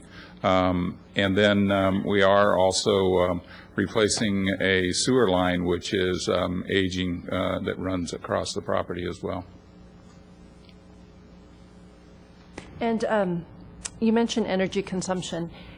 Given that the windows basically must always be closed and you're going to be running either a heating or an AC unit, I'm assuming you're going to work it out engineering-wise so that your energy consumption will be as low as you can, but you will be running basically not 24/7 because you can't use your windows. Well, the windows that are, not all rooms are affected by that requirement. The windows that are on the other side of the home away from the freeway can be opened and not have the noise effect that it occurs either to the sides and or the other side of the room. And it doesn't require that air conditioning be utilized. It requires that there be ventilation in the terms of there are other forms of ventilation that we can provide, either gravity or from a power standpoint, not necessarily just turning on an air conditioner. And one more question. With the PD, there are 4, I guess, exceptions that you're requesting from the underlying zoning. Reduced street width, which I understand from your letter of justification, as well as the hillside walkway. Could you talk a little bit about reduced lot areas and reduced setbacks? Well, one of the things about the PD that we're requesting on this parcel is we're not asking for this as a means to increase the density of the parcel. In fact, it's just the opposite. We're asking for it as a reduction in the density. Some of the lots are very large, and some of the lots are on the smaller side. But that's the beauty of the PD, to be able to have some a more flexible way of laying out the parcels so as not to just come in and say, I'm going to do all 5,000 or all 8,000 square foot lots. But you can vary it and have some smaller, some larger, and better utilize the property in that regard. Go ahead. And the setbacks that you're requesting, the reduced setbacks, are any of those setbacks the setback that would be closest to the wall separating you from the freeway? No, I don't believe so. I think what most of those decreased setbacks occur at where the buildings are at angles to the street. So instead of having the buildings all being square to the roadway, many of those are corners or angles of the building as they occur at a minimum. And immediately, because it's at an angle, the setback gets greater as the building falls away from the street. Okay. Thank you. I have a question. This is a very difficult parcel as far as I'm concerned, and one of the difficulties is you say the only access you have is the access you're trying to get right now. My question to staff about the access was that access was a fire emergency road. So I guess I'm wondering, when somebody buys a lot with the only access they have is not that, in other words, you don't access your property with a fire emergency access road. So whoever bought that piece of property, short of a helicopter, how do they assume they're going to get in there? That was a time when we were able to work with the adjacent owners. It was purchased at the time, and we were working in conjunction with the adjacent owners, and that's when they bought the property, when we were able to work out. But it sounds like it was a landlocked parcel. No, it's not landlocked, but it certainly is a situation that the roadway is is at the limits of both the slope and also moving through the trees and such. So we've had to snake it through. We also built that roadway that's at the 18 units on the other side with some rather high walls that we did in that location. What I'm asking you, I guess, is the day that lot was purchased, the buyer would have looked and seen that the only access to Placer Oaks apparently was, I don't know, was city required or whoever it was, but it was a fire access road, which means that somewhere, I don't know whether it was a recorded easement or whatever it was, it said this is a fire access road. So let me finish. When a buyer looks at that, then he says, well, how do I get in and get out? You don't get in and get out on a fire access road. So I'm curious, you tell me I'm wrong, because I don't know. Maybe this was more than a fire access road. I can't figure out how you're going to get to your property. It was never designated as a fire access road until we went through the process of creating the last PD for the apartments. At that time, it was designated as a fire access only. We voluntarily made that as a fire access road, and then after the project was all complete, then the fire department decided they didn't need it, and we took it away. So at this particular time, it does not exist as a fire access road, and it was only a fire access road for like about 6 months. We're being asked to rescind a previous PUD. Was that the one with the fire access road? That one started out with the fire access road, and then about, I think it was around 6 months after, you can correct me on that, after we received our approval for that, the fire department took a look at it, and because we had the other emergency access through Higgins and Root, they decided that they no longer needed to have that hillside as an emergency access. We came back for a separate process and received approval to eliminate that as part of the plan development as an emergency access road. So it was only for about 6 months that it existed as an access road from the fire department standpoint. Okay, but at that point, when you did that, the access was going to be through your neighbor's property. That's correct. It was going to go up to where Roberts Road intersection is on Blossom Hill. And that roadway became simply a pedestrian access to Placer Oaks. Thank you very much. Are there other questions? Commissioner Talaspour? Yeah, let's switch subject here for a minute. Talking about parking, in the CDAC minutes, meeting 9/13/06, that's how far back we go with this project, it was suggested that lots 3 and 9 be used for parking at fire turnaround. Now, you answered that you fulfilled the fire truck turnaround with what you've designed. But I was curious about the parking, and it says here that you provided more guest parking, 5+ spaces per home on the site. Is that for each home? How is that? Explain that to me. There are Is that two on their sites, and then each house gets 3 extra places to park out on the site? There are 10 on the street, 2 in the driveway, and 2 in the garage of each home. So there are 4 available at each home on the site, and then an additional 10 that are throughout the project. Okay, you have 9 houses. You said you have 5. Right, we have, well, we actually exceed 5 spaces per unit, because we're at 4 plus 1, and there's a spare unit which divides among the 9. Other questions? Thank you very much. We'll close the public hearing. And I think this is one we'll probably want to talk about a little bit before we make a motion. So whoever would like to start with comments, I'm glad to recognize you.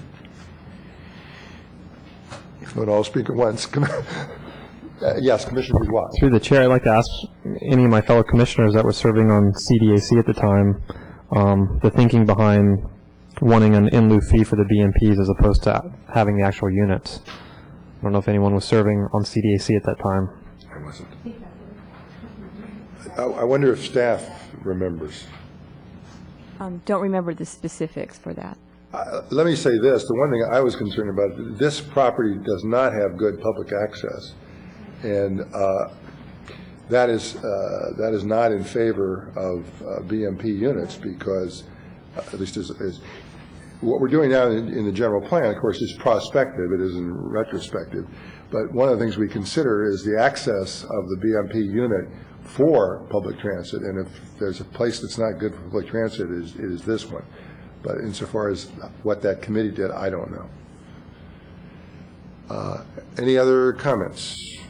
Let me say this. You know, lawyers say hard facts make bad law. And we've got that in front of us here because ideally this property should be developed, I think, into multiple dwellings, and it should have access other than through Placer Oaks. That would accomplish some of the purposes of the city. We'd have more housing, we'd have rental housing, we'd have a lot of good things down there. It's being prevented through no fault of the applicant. Okay, so the applicant comes back and says, gee, I've got a problem. It's a problem that has always existed on that lot. I mean, it is a visual problem. So when you buy that lot, you know you've got a problem. And we're being told that because we've got this problem, somehow we're supposed to solve that problem. And the good side is we solve that problem by, instead of having 39 units or whatever it is, we have 9. And I think that's pretty good, except that the 39 units, we're going to go across an area that no longer can they get across. These 9 are going to go on Placer Oaks. And realistically, when you remember, Placer Oaks, when it exits, you can only turn right. So it seems to me when people want to get to this center, they'll go down to Frank, they'll take a left turn on Frank, they'll come around in the U, and they'll go into this. When they want to exit, assuming they only want to go right, then they'll go out Placer Oaks. If they want to go left, they go back down Frank. And then you've got the cross street there, which I forget the name of the cross street, but you can also get to that, and that takes you out. That's another exit. So it'll be interesting. But our traffic study tells us that there's not a significant impact by this, by the 9 houses, and I think that's probably true.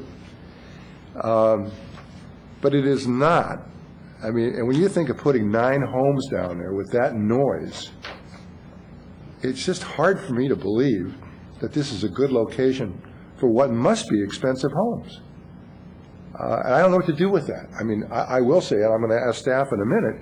Staff has no trouble, as near as I can tell, recommending we approve this. Hopefully they had some problems when they came up with that, because I really have a problem with this project. Not because the applicant is doing anything wrong. The applicant is doing the best they can do. The real question is, whose responsibility is it when you get a bad piece of property? Are we supposed to somehow save the day? And that's kind of where I feel we are at the moment. And I honestly don't know which way to go on this one. So I'm throwing that out and looking for some help. Commissioner Telesfor. Yeah, I'm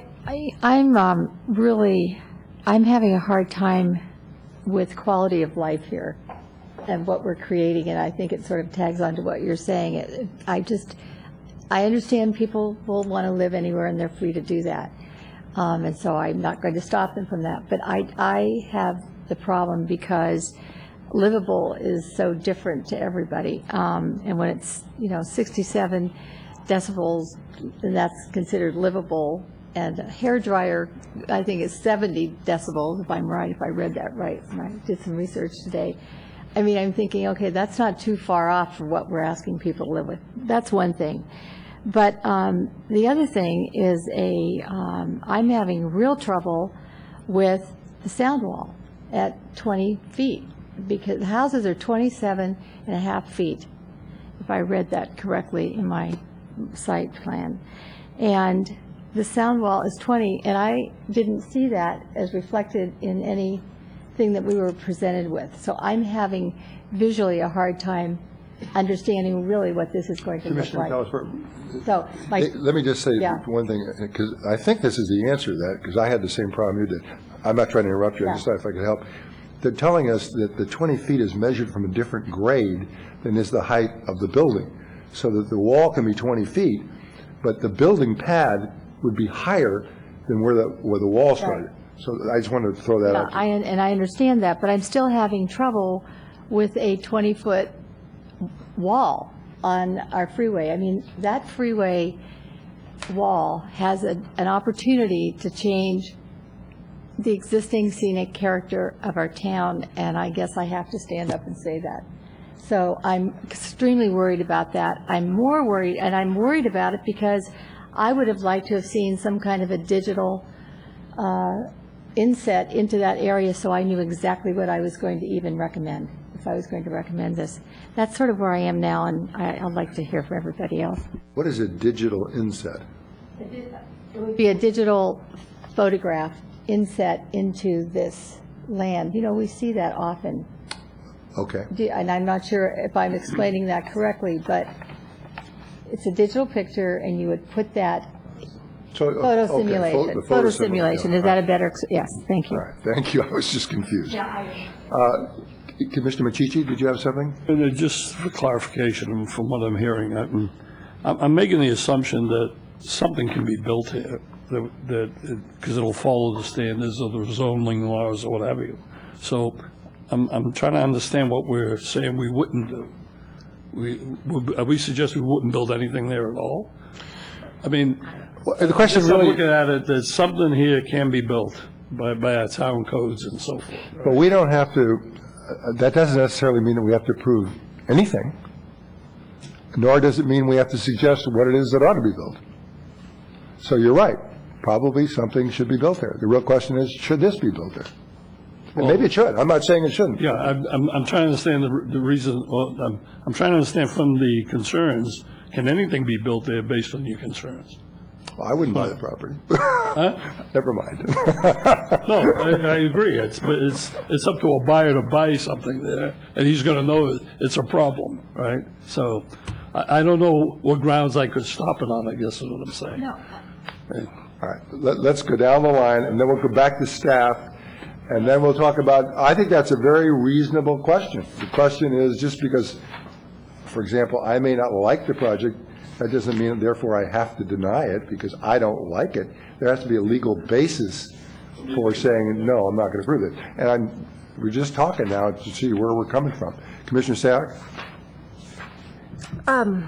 I guess I'm going to say I'm grappling with the same issue, but what I keep going down to is, aside from what the plan development currently stands at, what is it currently zoned? And, you know, if the applicant is looking at what it was zoned for and what it's currently zoned for, it's residential. And, you know, I've heard my commissioner say you don't want to punish the applicant, and that's one of the things that's running through my mind. And the point is, they must have done some homework, at least this is what I'm assuming, and people must buy adjacent to freeways, otherwise why would you be building 9 homes adjacent to it? So that's one of the issues. One other thing that I'm grappling with is, do we even rescind the original PD? There is some information that was presented tonight that shows that the rental market is strengthening. And I know that the current general plan, the housing element incorporates this, incorporates the numbers from this rental unit. Understand that Sobrato changed that, but with the current housing allocation numbers coming, I would like to see more information of, well, what else is lacking with our town numbers, and would this affect what we will be needing in the future in terms of rental housing. So that's one of the issues that I have. Now, assuming that the PD is rescinded and this moves along, I'm not quite satisfied with the community benefit. I understand the factors that you're putting into the homes itself, but 9 more households of traffic, that's a significant amount of traffic for the neighborhood, the Placer Oaks neighborhood. And so whatever community benefits that would be required, I'd like to see those specifically tied into traffic mitigation. There were some suggestions of speed bumps, stop signs. I'd like to see very concrete things that would benefit the neighborhood that that this traffic would be directly affecting. The BMP, I know there was a question on in lieu versus on-site. At our last meeting, we had, I believe, consensus that on-site housing is what at least this commission would like to see moving forward. And so understanding what the BMP discussion was that CDAC had previously discussed, I'd like to see at least an alternative version of having a BMP unit on site. And that being said, I'm still stuck of whether or not we should even rescind the original plan development and look at this one. So that's where I'm at. So, Commissioner Erickson? Not to repeat everything everyone else has said, but let me be brief about that, and I'll end with one other thing. I would share the concern about the community benefit being not particularly strong. A weak community benefit, it seems like to me the community benefit is being represented as something that is inherent in the nature of the project. But I share the concern about, I don't understand why there would be a rationale not to put a below market price unit in the development, and I guess I'm a proponent of, as the town would approve planned developments to meet that goal, to provide on-site except when it's not possible to do that. I share the concerns about access. It seems like to me the present PD was predicated on access to the site through another piece of property.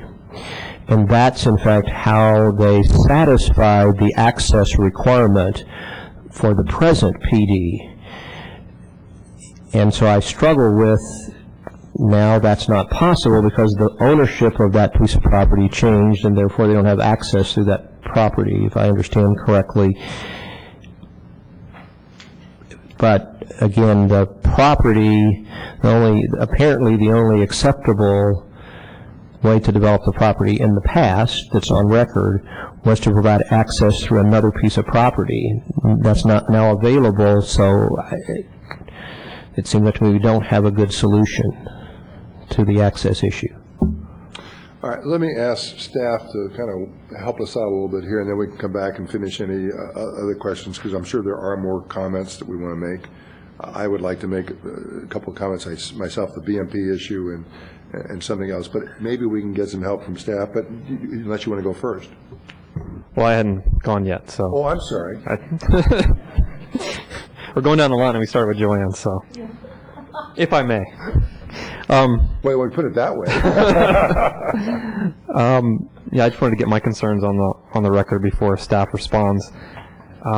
Yeah, I mean, I won't reiterate. Most of my concerns have already been touched upon. I think building a house in a location where you're telling people don't open your window, there's something fundamentally wrong about that. But I approached this project from the perspective of, we had an approved project there. We had, however many units, so we've already kind of made that determination that something could be built there. And now we need to decide whether or not the mitigations being proposed for noise are adequate and acceptable. So that's kind of the approach I took in analyzing this project. I have a strong preference for having the BMP unit on site. As much as it kills me to take that oak out, I would be in favor of relocating the road entry if it comes to that. I'm just trying to go down some of the issues that haven't necessarily been touched on yet. I do have some concerns about the architecture.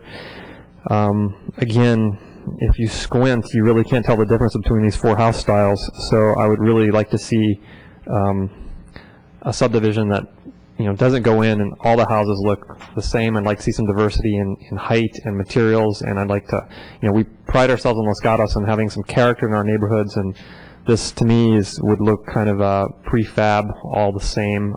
That concerns me, and yeah, so everything else has already been touched upon. So. Well, I'm glad you remembered that you hadn't spoken. That was very helpful. Would you like to make some comments and help us out a little bit? Yes, please. I'd like to clarify first that the site is not landlocked. I mean, there is access available from Placer Oaks. In terms of the sound wall, the actual wall itself isn't 20 feet tall. The wall ranges in height from 9 to 15 feet, and then it's on berms ranging from 18 inches to 8 feet. So the total height, including the berm, maxes out at 20 feet. In terms of the quality of life, the previous project approved had 49 units. This now has 9 units. So that's where staff had based their decision on their recommendation for this project, is that that there was units approved there before, and they're still proposing more units, but they're less units. And the sound wall was actually approved with the previous project, so the sound wall is not something new that's being introduced. In terms of the town's housing numbers, the rescission of the PD ordinance will not affect the town numbers because our new housing element does not include these parcels in the count, and they are looking at different sites to meet the town's housing requirements. And in terms of the traffic calming measures, and Mr. Gaylord might want to add more to my comments, but I believe this neighborhood has gone through some traffic calming meetings with the town engineer. I'm not certain on that, and that there, and if they have not, we could have a separate condition that they go through that process, because the town engineer would need to evaluate what those calming measures should be. Let me ask you a question, though. When you say, well, we approved 49, and this is only 9, so that's a plus, isn't it apples and oranges? The 49 had a totally different access? It had nothing to, it was not a plus. It was termed based on the quality of life, putting units down there adjacent to the freeway. Yeah, but I guess what I'm saying is, if you approve 49 through that way, and somebody says can't do it, says, well, this is a better project because we're cutting down from 49 to 9, but we're going that way, they don't seem to be comparable. And when we say it's not landlocked, that's true. It touches a road. But when we have to decide, I believe, what kind of access it means. In other words, we know you couldn't put 100 units down there, so you couldn't put access for 100 units. That access will be for whatever the heck we say you can put down there. So, and they are saying we don't want to put a regular access in because that's too wide. We don't want to have sidewalks. We want to have a 22-foot roadway. We want to have a floating, straight up the hill kind of path, as if that is a good substitution for sidewalks. So, you know, I know you folks struggle over these things, and you put a lot of work into them, and I'd kind of like to hear, and maybe Mr. Corp can comment on this. We are limited in what we can do, but I think we're all kind of struggling now to see what our limitations are, because I don't think the traffic is going to be that bad. I really don't. I know the neighbors do, and I do think I agree with Commissioner Bourgeois. Push comes to shove, I think we ought to take care of the house across the street. If that means the oak tree's got to go, the oak tree's got to go. But you know, putting those houses down in that place with all that noise it's offensive. But I don't know if that means anything. Just because I'm offended by sticking these houses down there and that terrible noise, it's not a project I as a commissioner would be proud of.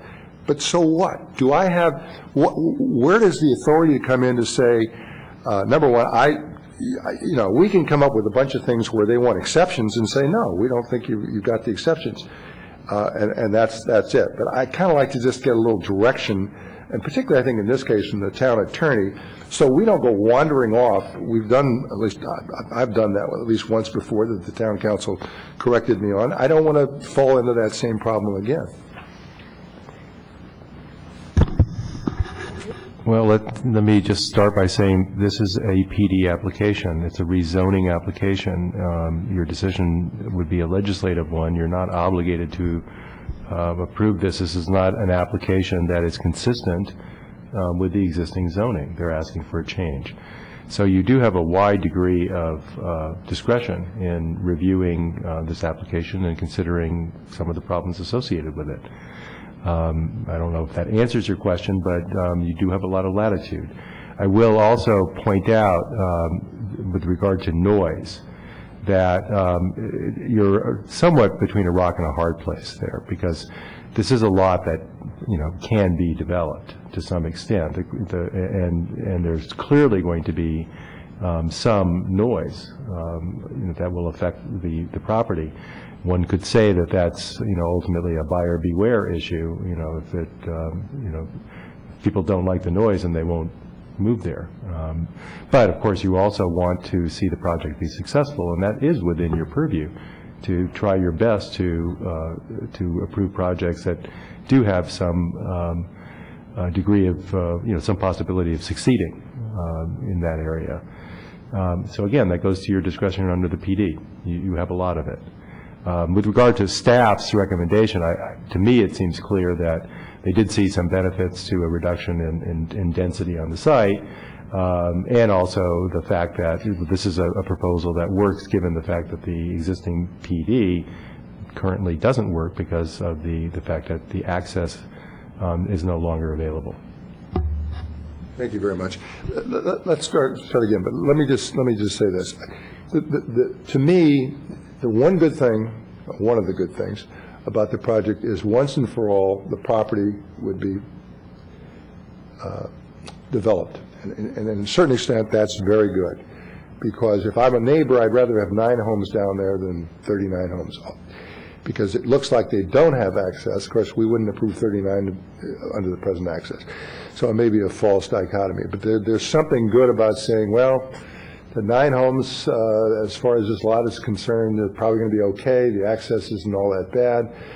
The applicant's shown a willingness to do a BMP unit. I think it's pretty hard. I mean, I don't know if the applicants sort of said they would do it, and that's good. Because I'd feel bad if at this juncture and this late in the game I said, oh, by the way, I'll only approve this project if you do a BMP unit. Because, they wanted to do a BMP unit, and essentially the town said no. But if they're willing to do it, that's a plus, because that is the way the town is going. So there are lots of ways to justify this. The one thing that sticks in your craw is everything that's been said, and it's not a great project. But then you go back to Commissioner Machichi's point, well, what is a project for this property? And if they have a right to have something down there, is this the best of somethings, or do we wait another 10 years while they keep trying different things? So anyway, I just throw that out, and Commissioner Machichi, you wanted to say something. My question was, I'm still looking, it's a what-if question. If this project were denied. Are you directing? Yeah, I'm directing staff. Okay, I'm sorry. If this project were denied, the existing project has a problem now because of this access. Now, is there an alternative access that they could get into? I mean, if it stayed, I'm saying. I haven't gone back and looked at what was approved, but I would assume that what was approved all depends on the access that was approved with it. So that PD no longer is valid? Is that it's a valid PD, but it's probably one that can't be realized. Now remember that a PD is in a sense just an overlay on the existing zoning, the underlying zoning. So the underlying zoning does allow other uses. And it would be possible to probably do some kind of development consistent with the existing zoning without a new PD. But the PD that currently exists, that overlay, it can't be realized based on the access problems, unless that problem was somehow worked out. I just want to know. Commissioner Telesfor? I have two questions of staff. So here we go back to this sound wall. If the houses were reduced in height, would that also lessen the height of the sound wall? No. Okay. And then my other question is, I noticed in the presentation that we had a monument entry, and I can't remember, but is that something we let happen in town? I was thinking we discouraged that because it we discourage gates, but developments have had monument entries. Okay. But if you have a concern with it, I know it's discouraged in the hillside. I know that, but I thought also, as far as integrating something into a neighborhood, it's better not to, segue it off. But just thank you. Mr. Chair, before I forget, I just want to mention a little bit of history. As you probably know, there is an affordable housing project that was constructed with town involvement on Miles Avenue, adjacent to Highway 17. And at the time that project was being considered, there was a lot of discussion at the commission level and concern at the commission level about the noise prospects. And there was discussion about various methods of attenuating the noise, all of which, of course, are to some extent a guess, and to some extent not going to, not capable of succeeding perfectly. But ultimately, the decision was made in that situation to approve the project, noting that people have a choice about where they want to live, and that there were benefits as well as some concerns about the project, but the benefits outweighed the concerns, including the noise concerns, and it's turned out to be a very successful project. Of course, that's affordable housing. It's different, but nevertheless, that issue was discussed, and ultimately the decision of the commission and later of the council was to approve the project because people do ultimately have the power to make choices about where they want to live. Thank you. Okay, we perhaps have talked enough. Does anybody have a motion they want to try?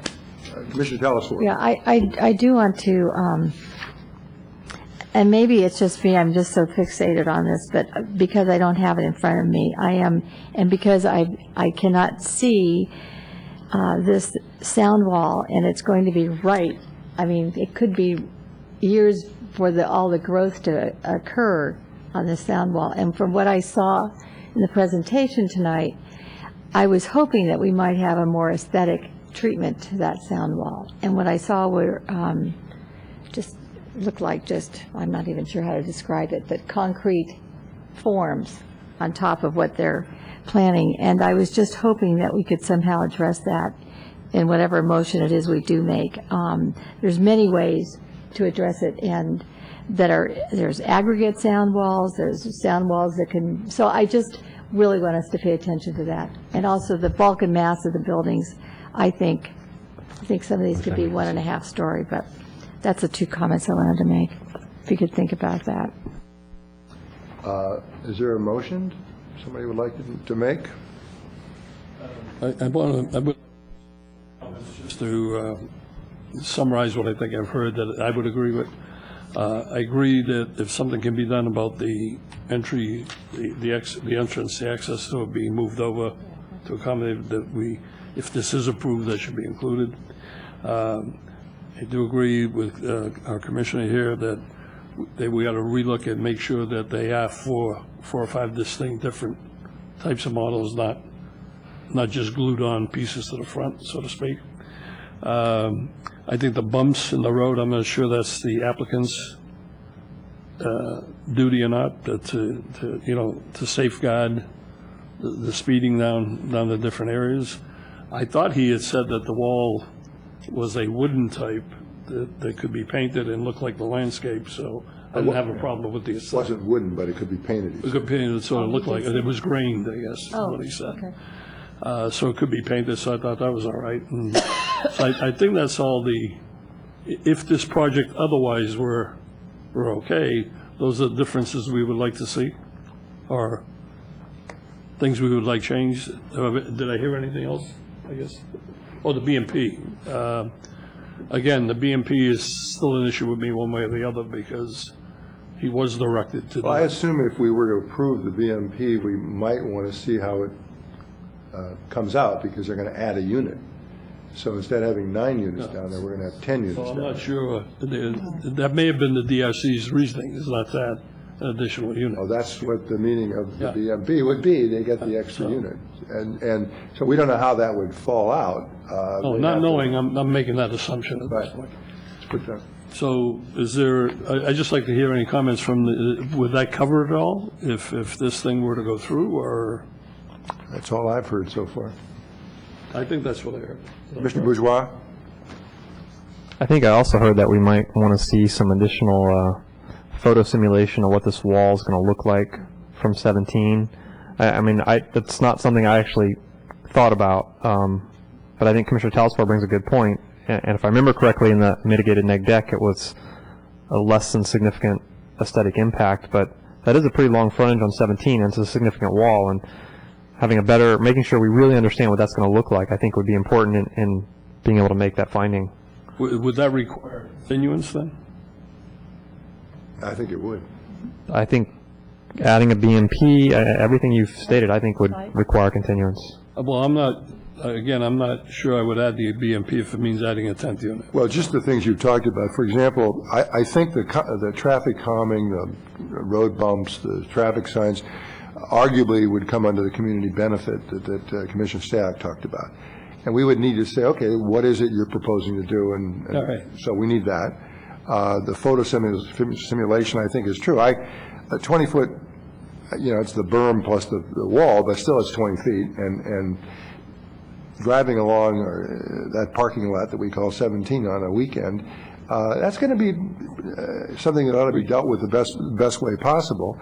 The redrawing for the BMP is going to take a little bit of time. We ought to hear a little bit more about the oak, because as I understand it, either we just move it over and take we don't take our chances. The developer takes the chances that the oak's going to die, in which case he's got to move it or remove it. So I'd like to hear what they propose to do, because I do think the homeowners ought to be protected on that headlight.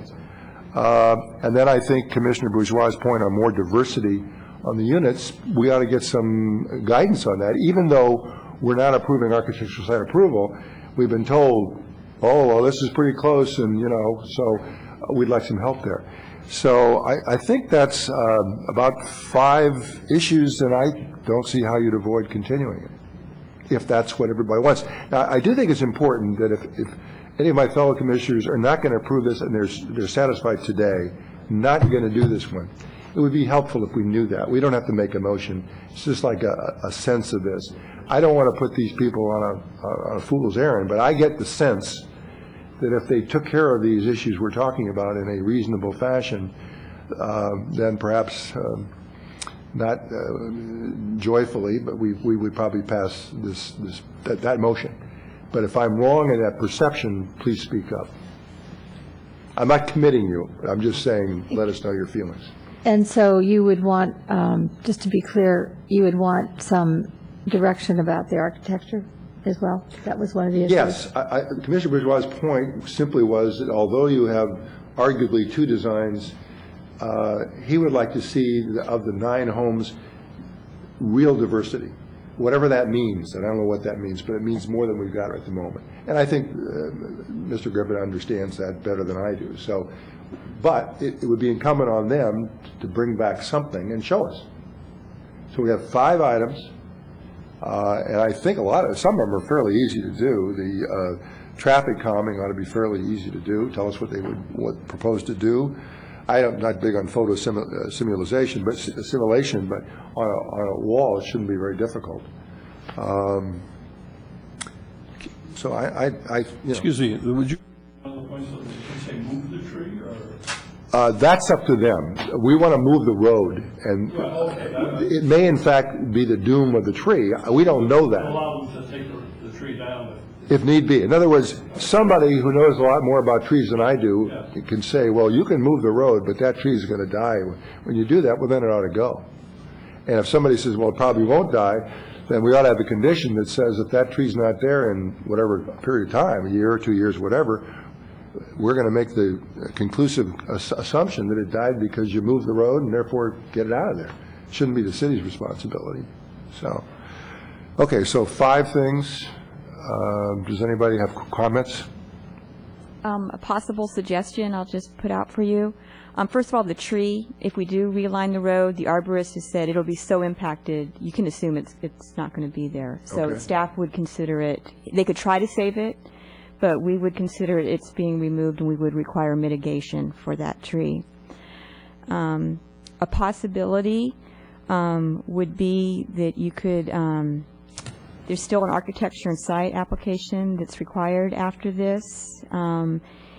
At that time, if you wanted, you could forward the application now with your recommendations to council and then ask to see the architecture and site applications for the houses, and that would include the relocation of the road, the architecture.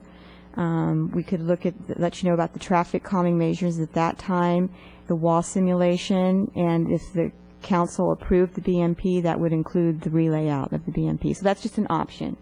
I don't get the feeling that is being well received. But thank you. So, Commissioner Erickson. I guess I would just, in response to your question, I don't think that, I can't come to any conclusion that we would have a basis to not recommend some development of the property. So the real question is not to make a negative, to recommend denying development of the property, but to figure out what kind of mitigating measures that we would recommend and accommodations we would recommend as conditions of developing the property. So, Commissioner Machici. I'd just like a little more clarity from the feeling on the BMP item. If we were to add the BMP item, what I heard was that they'd have to relay it out, there'd be smaller lots, so forth and so on. And my question is, what are we asking them to do then? Is to examine 10 there? Well, See what the lots look like? I know what I would do if I were the applicant. I would have my 9, and I would have my 10. He's already got his 9. Because we're saying we would like it, and that's because that's the way the town is going, that's the way the general plan is going. Okay, so he shows both. But we may look at it and say, whoops. Okay, that's... And it'd be nice to have the choice. Okay, so that's what we're really saying, the continuous, is to decide on whether or not a BMP should be added, or we accept the in lieu. Well, I think we're saying we want a BMP unit, but we're also saying, but until we see how you do it, we can't very well, we're not trying to tell them their business, Okay. here's how you should do it. But let me ask staff, what I thought I heard was unless there's 10 units, one's not required. Is that true or not? When is a BMP required? 1 unit would be required. At 10 or 5? Well, the BMP unit's a density unit, so if they made it 10 units, it's still considered 9 units with 1 BMP. So 9 units require a BMP? Well, no, you can do an in lieu fee. No. I think the question is, what is the minimum number of proposed units to trigger? Before you have to, what triggers one BMP unit? Sorry. Well, to actually be provide 5, a I didn't know what unit, the- well, for 5 or more triggers that's what I meant, the okay. in lieu fee or the BMP. Yeah. It's getting late. Commissioner Erickson. I'm going to go back and re-say what I didn't say very well before. I probably misspoke when I said we couldn't reasonably recommend to develop. Actually, the property can be developed now. There's an existing PD. Now they have a challenge to develop it because of the access question. So the real, if I understand the question before us, is are we going to recommend rescinding the present PD and adopting a new PD? So it seemed to me if we have reasonable basis upon which we could identify some conditions upon which we could reasonably recommend the proposed PD, then we should go forward. But if we don't think we have reasonable, that there couldn't be reasonable conditions that we could satisfactorily potentially come to the conclusion, then we might want to not continue it. Because if we don't, yeah. That's true. And that's why I said if anybody wants to deny it tonight, now's the time to, make your motion. But what we're saying is we've got 5 things that we think would really help this project, and it would make it easier for some of us who are really struggling with this thing to approve it. That's what I'm saying, and I think others are saying that. But somebody might say, I don't care if they do those 5 things. This is just not going to happen, as far as I'm concerned. And that's fine, too. I was just kind of polling the group and saying, does anybody feel that way? You don't have to tell me you do, but, if 3 of you felt that way, that's very significant. If 1 person, it's less significant. Mr. Chair, can I make a suggestion Yes. at this time? Maybe somebody should make a motion to continue to a date certain with those instructions and see what the vote is. Okay, so we all know the 5 things we've talked about, and so I would invite a motion from somebody to essentially continue it to address those issues. And when it does come back, just to make it clear for me, when it does come back, there's still 2 plans in front of us. On the BMP unit, yes. So something can be denied at that time if it doesn't work? You've got or- 5 conditions. You can deny it on, well, you can deny it on any reason you want to, but of those 5 conditions, you can say, well, I don't think they satisfy this on 1, 2, 3, 4, or 5. Okay. I think what, through the chair, I think what the BMP issue is, the commission, as I understand, as a group, wants to see an alternative layout with the BMP unit included. That's correct. And you're not dictating the number of units or anything else. You're just saying, we want to see an alternative with the BMP and see how it works. But it better not be more than 10. We are saying that. Well, they could make it one of the 9th units a BMP, too. What? One of the 9 units could be a BMP unit. Right. That's not going to happen, so. No, but that's the easiest way to do it. Okay, can we get a motion?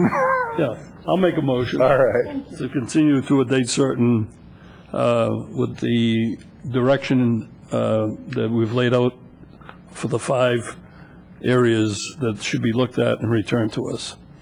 Do I have to be any more descriptive since we've talked about the 5 already a number of times? Right? I think for the record, staff has those 5 issues. Okay, I think it's clear. I do think, though, that what we had not said, which you have said, which I think is very helpful, that for purposes of the motion, we should assume that the oak tree is not going to be there. I agree. The arborist has already said it's probably going to die, so we're looking for. I think I said that when before as one of the 5. Go ahead. So you can remove it. Okay. Do I have to add any more to that? I've made my motion. Is there a second? Second. All right, there's a motion and a second. We'll ask staff for the date certain after we pass this. Right. Assuming we're going to pass it. All those in favor of the motion say aye. Aye. Is anyone opposed? Anyone abstain? So we have 6, is it 6? 6-0, yes, and 1 commissioner excused. So what date do we have? Since the plans need to be revised and staff needs to evaluate the plans and have adequate time to prepare the report, we're recommending November 11th. November 11th? Oh, you're right. It's Veterans Day. Oh, good point. Well, that means what, it's 25th? So it's either Well, you can do a date, you can do the meeting before, and if they're not ready yet, continue it. Okay. October 28th. You can always continue if they're not. Right, okay, so it's October 28th, and if the applicant has trouble with that date, we can continue it, but it'll probably be a continuance to the end of November. Well, the problem with the end of November is that's Thanksgiving. I suggest the applicant get it done. Right, well, that's what I'm saying, Thanksgiving. So you need a vote. Yes, although, we did this. Did you vote already? Yes, wake up. Thinking about more. All right, so that concludes that. Now, let's see. Anyone following this application, there will be no additional notice of the continued hearing date. So as you know, it's currently set for October 28th. If it's not ready to go on that date, it'll be continued to a date after. If you're following it and you want to know what's going on, contact the planning department. They will tell you what the hearing dates are. All right. Ms. Bailey, do we have any report from essentially staff? No, we do not. Okay. How about commission matters? Anybody have something they want to say? If not, we're adjourned. Yeah.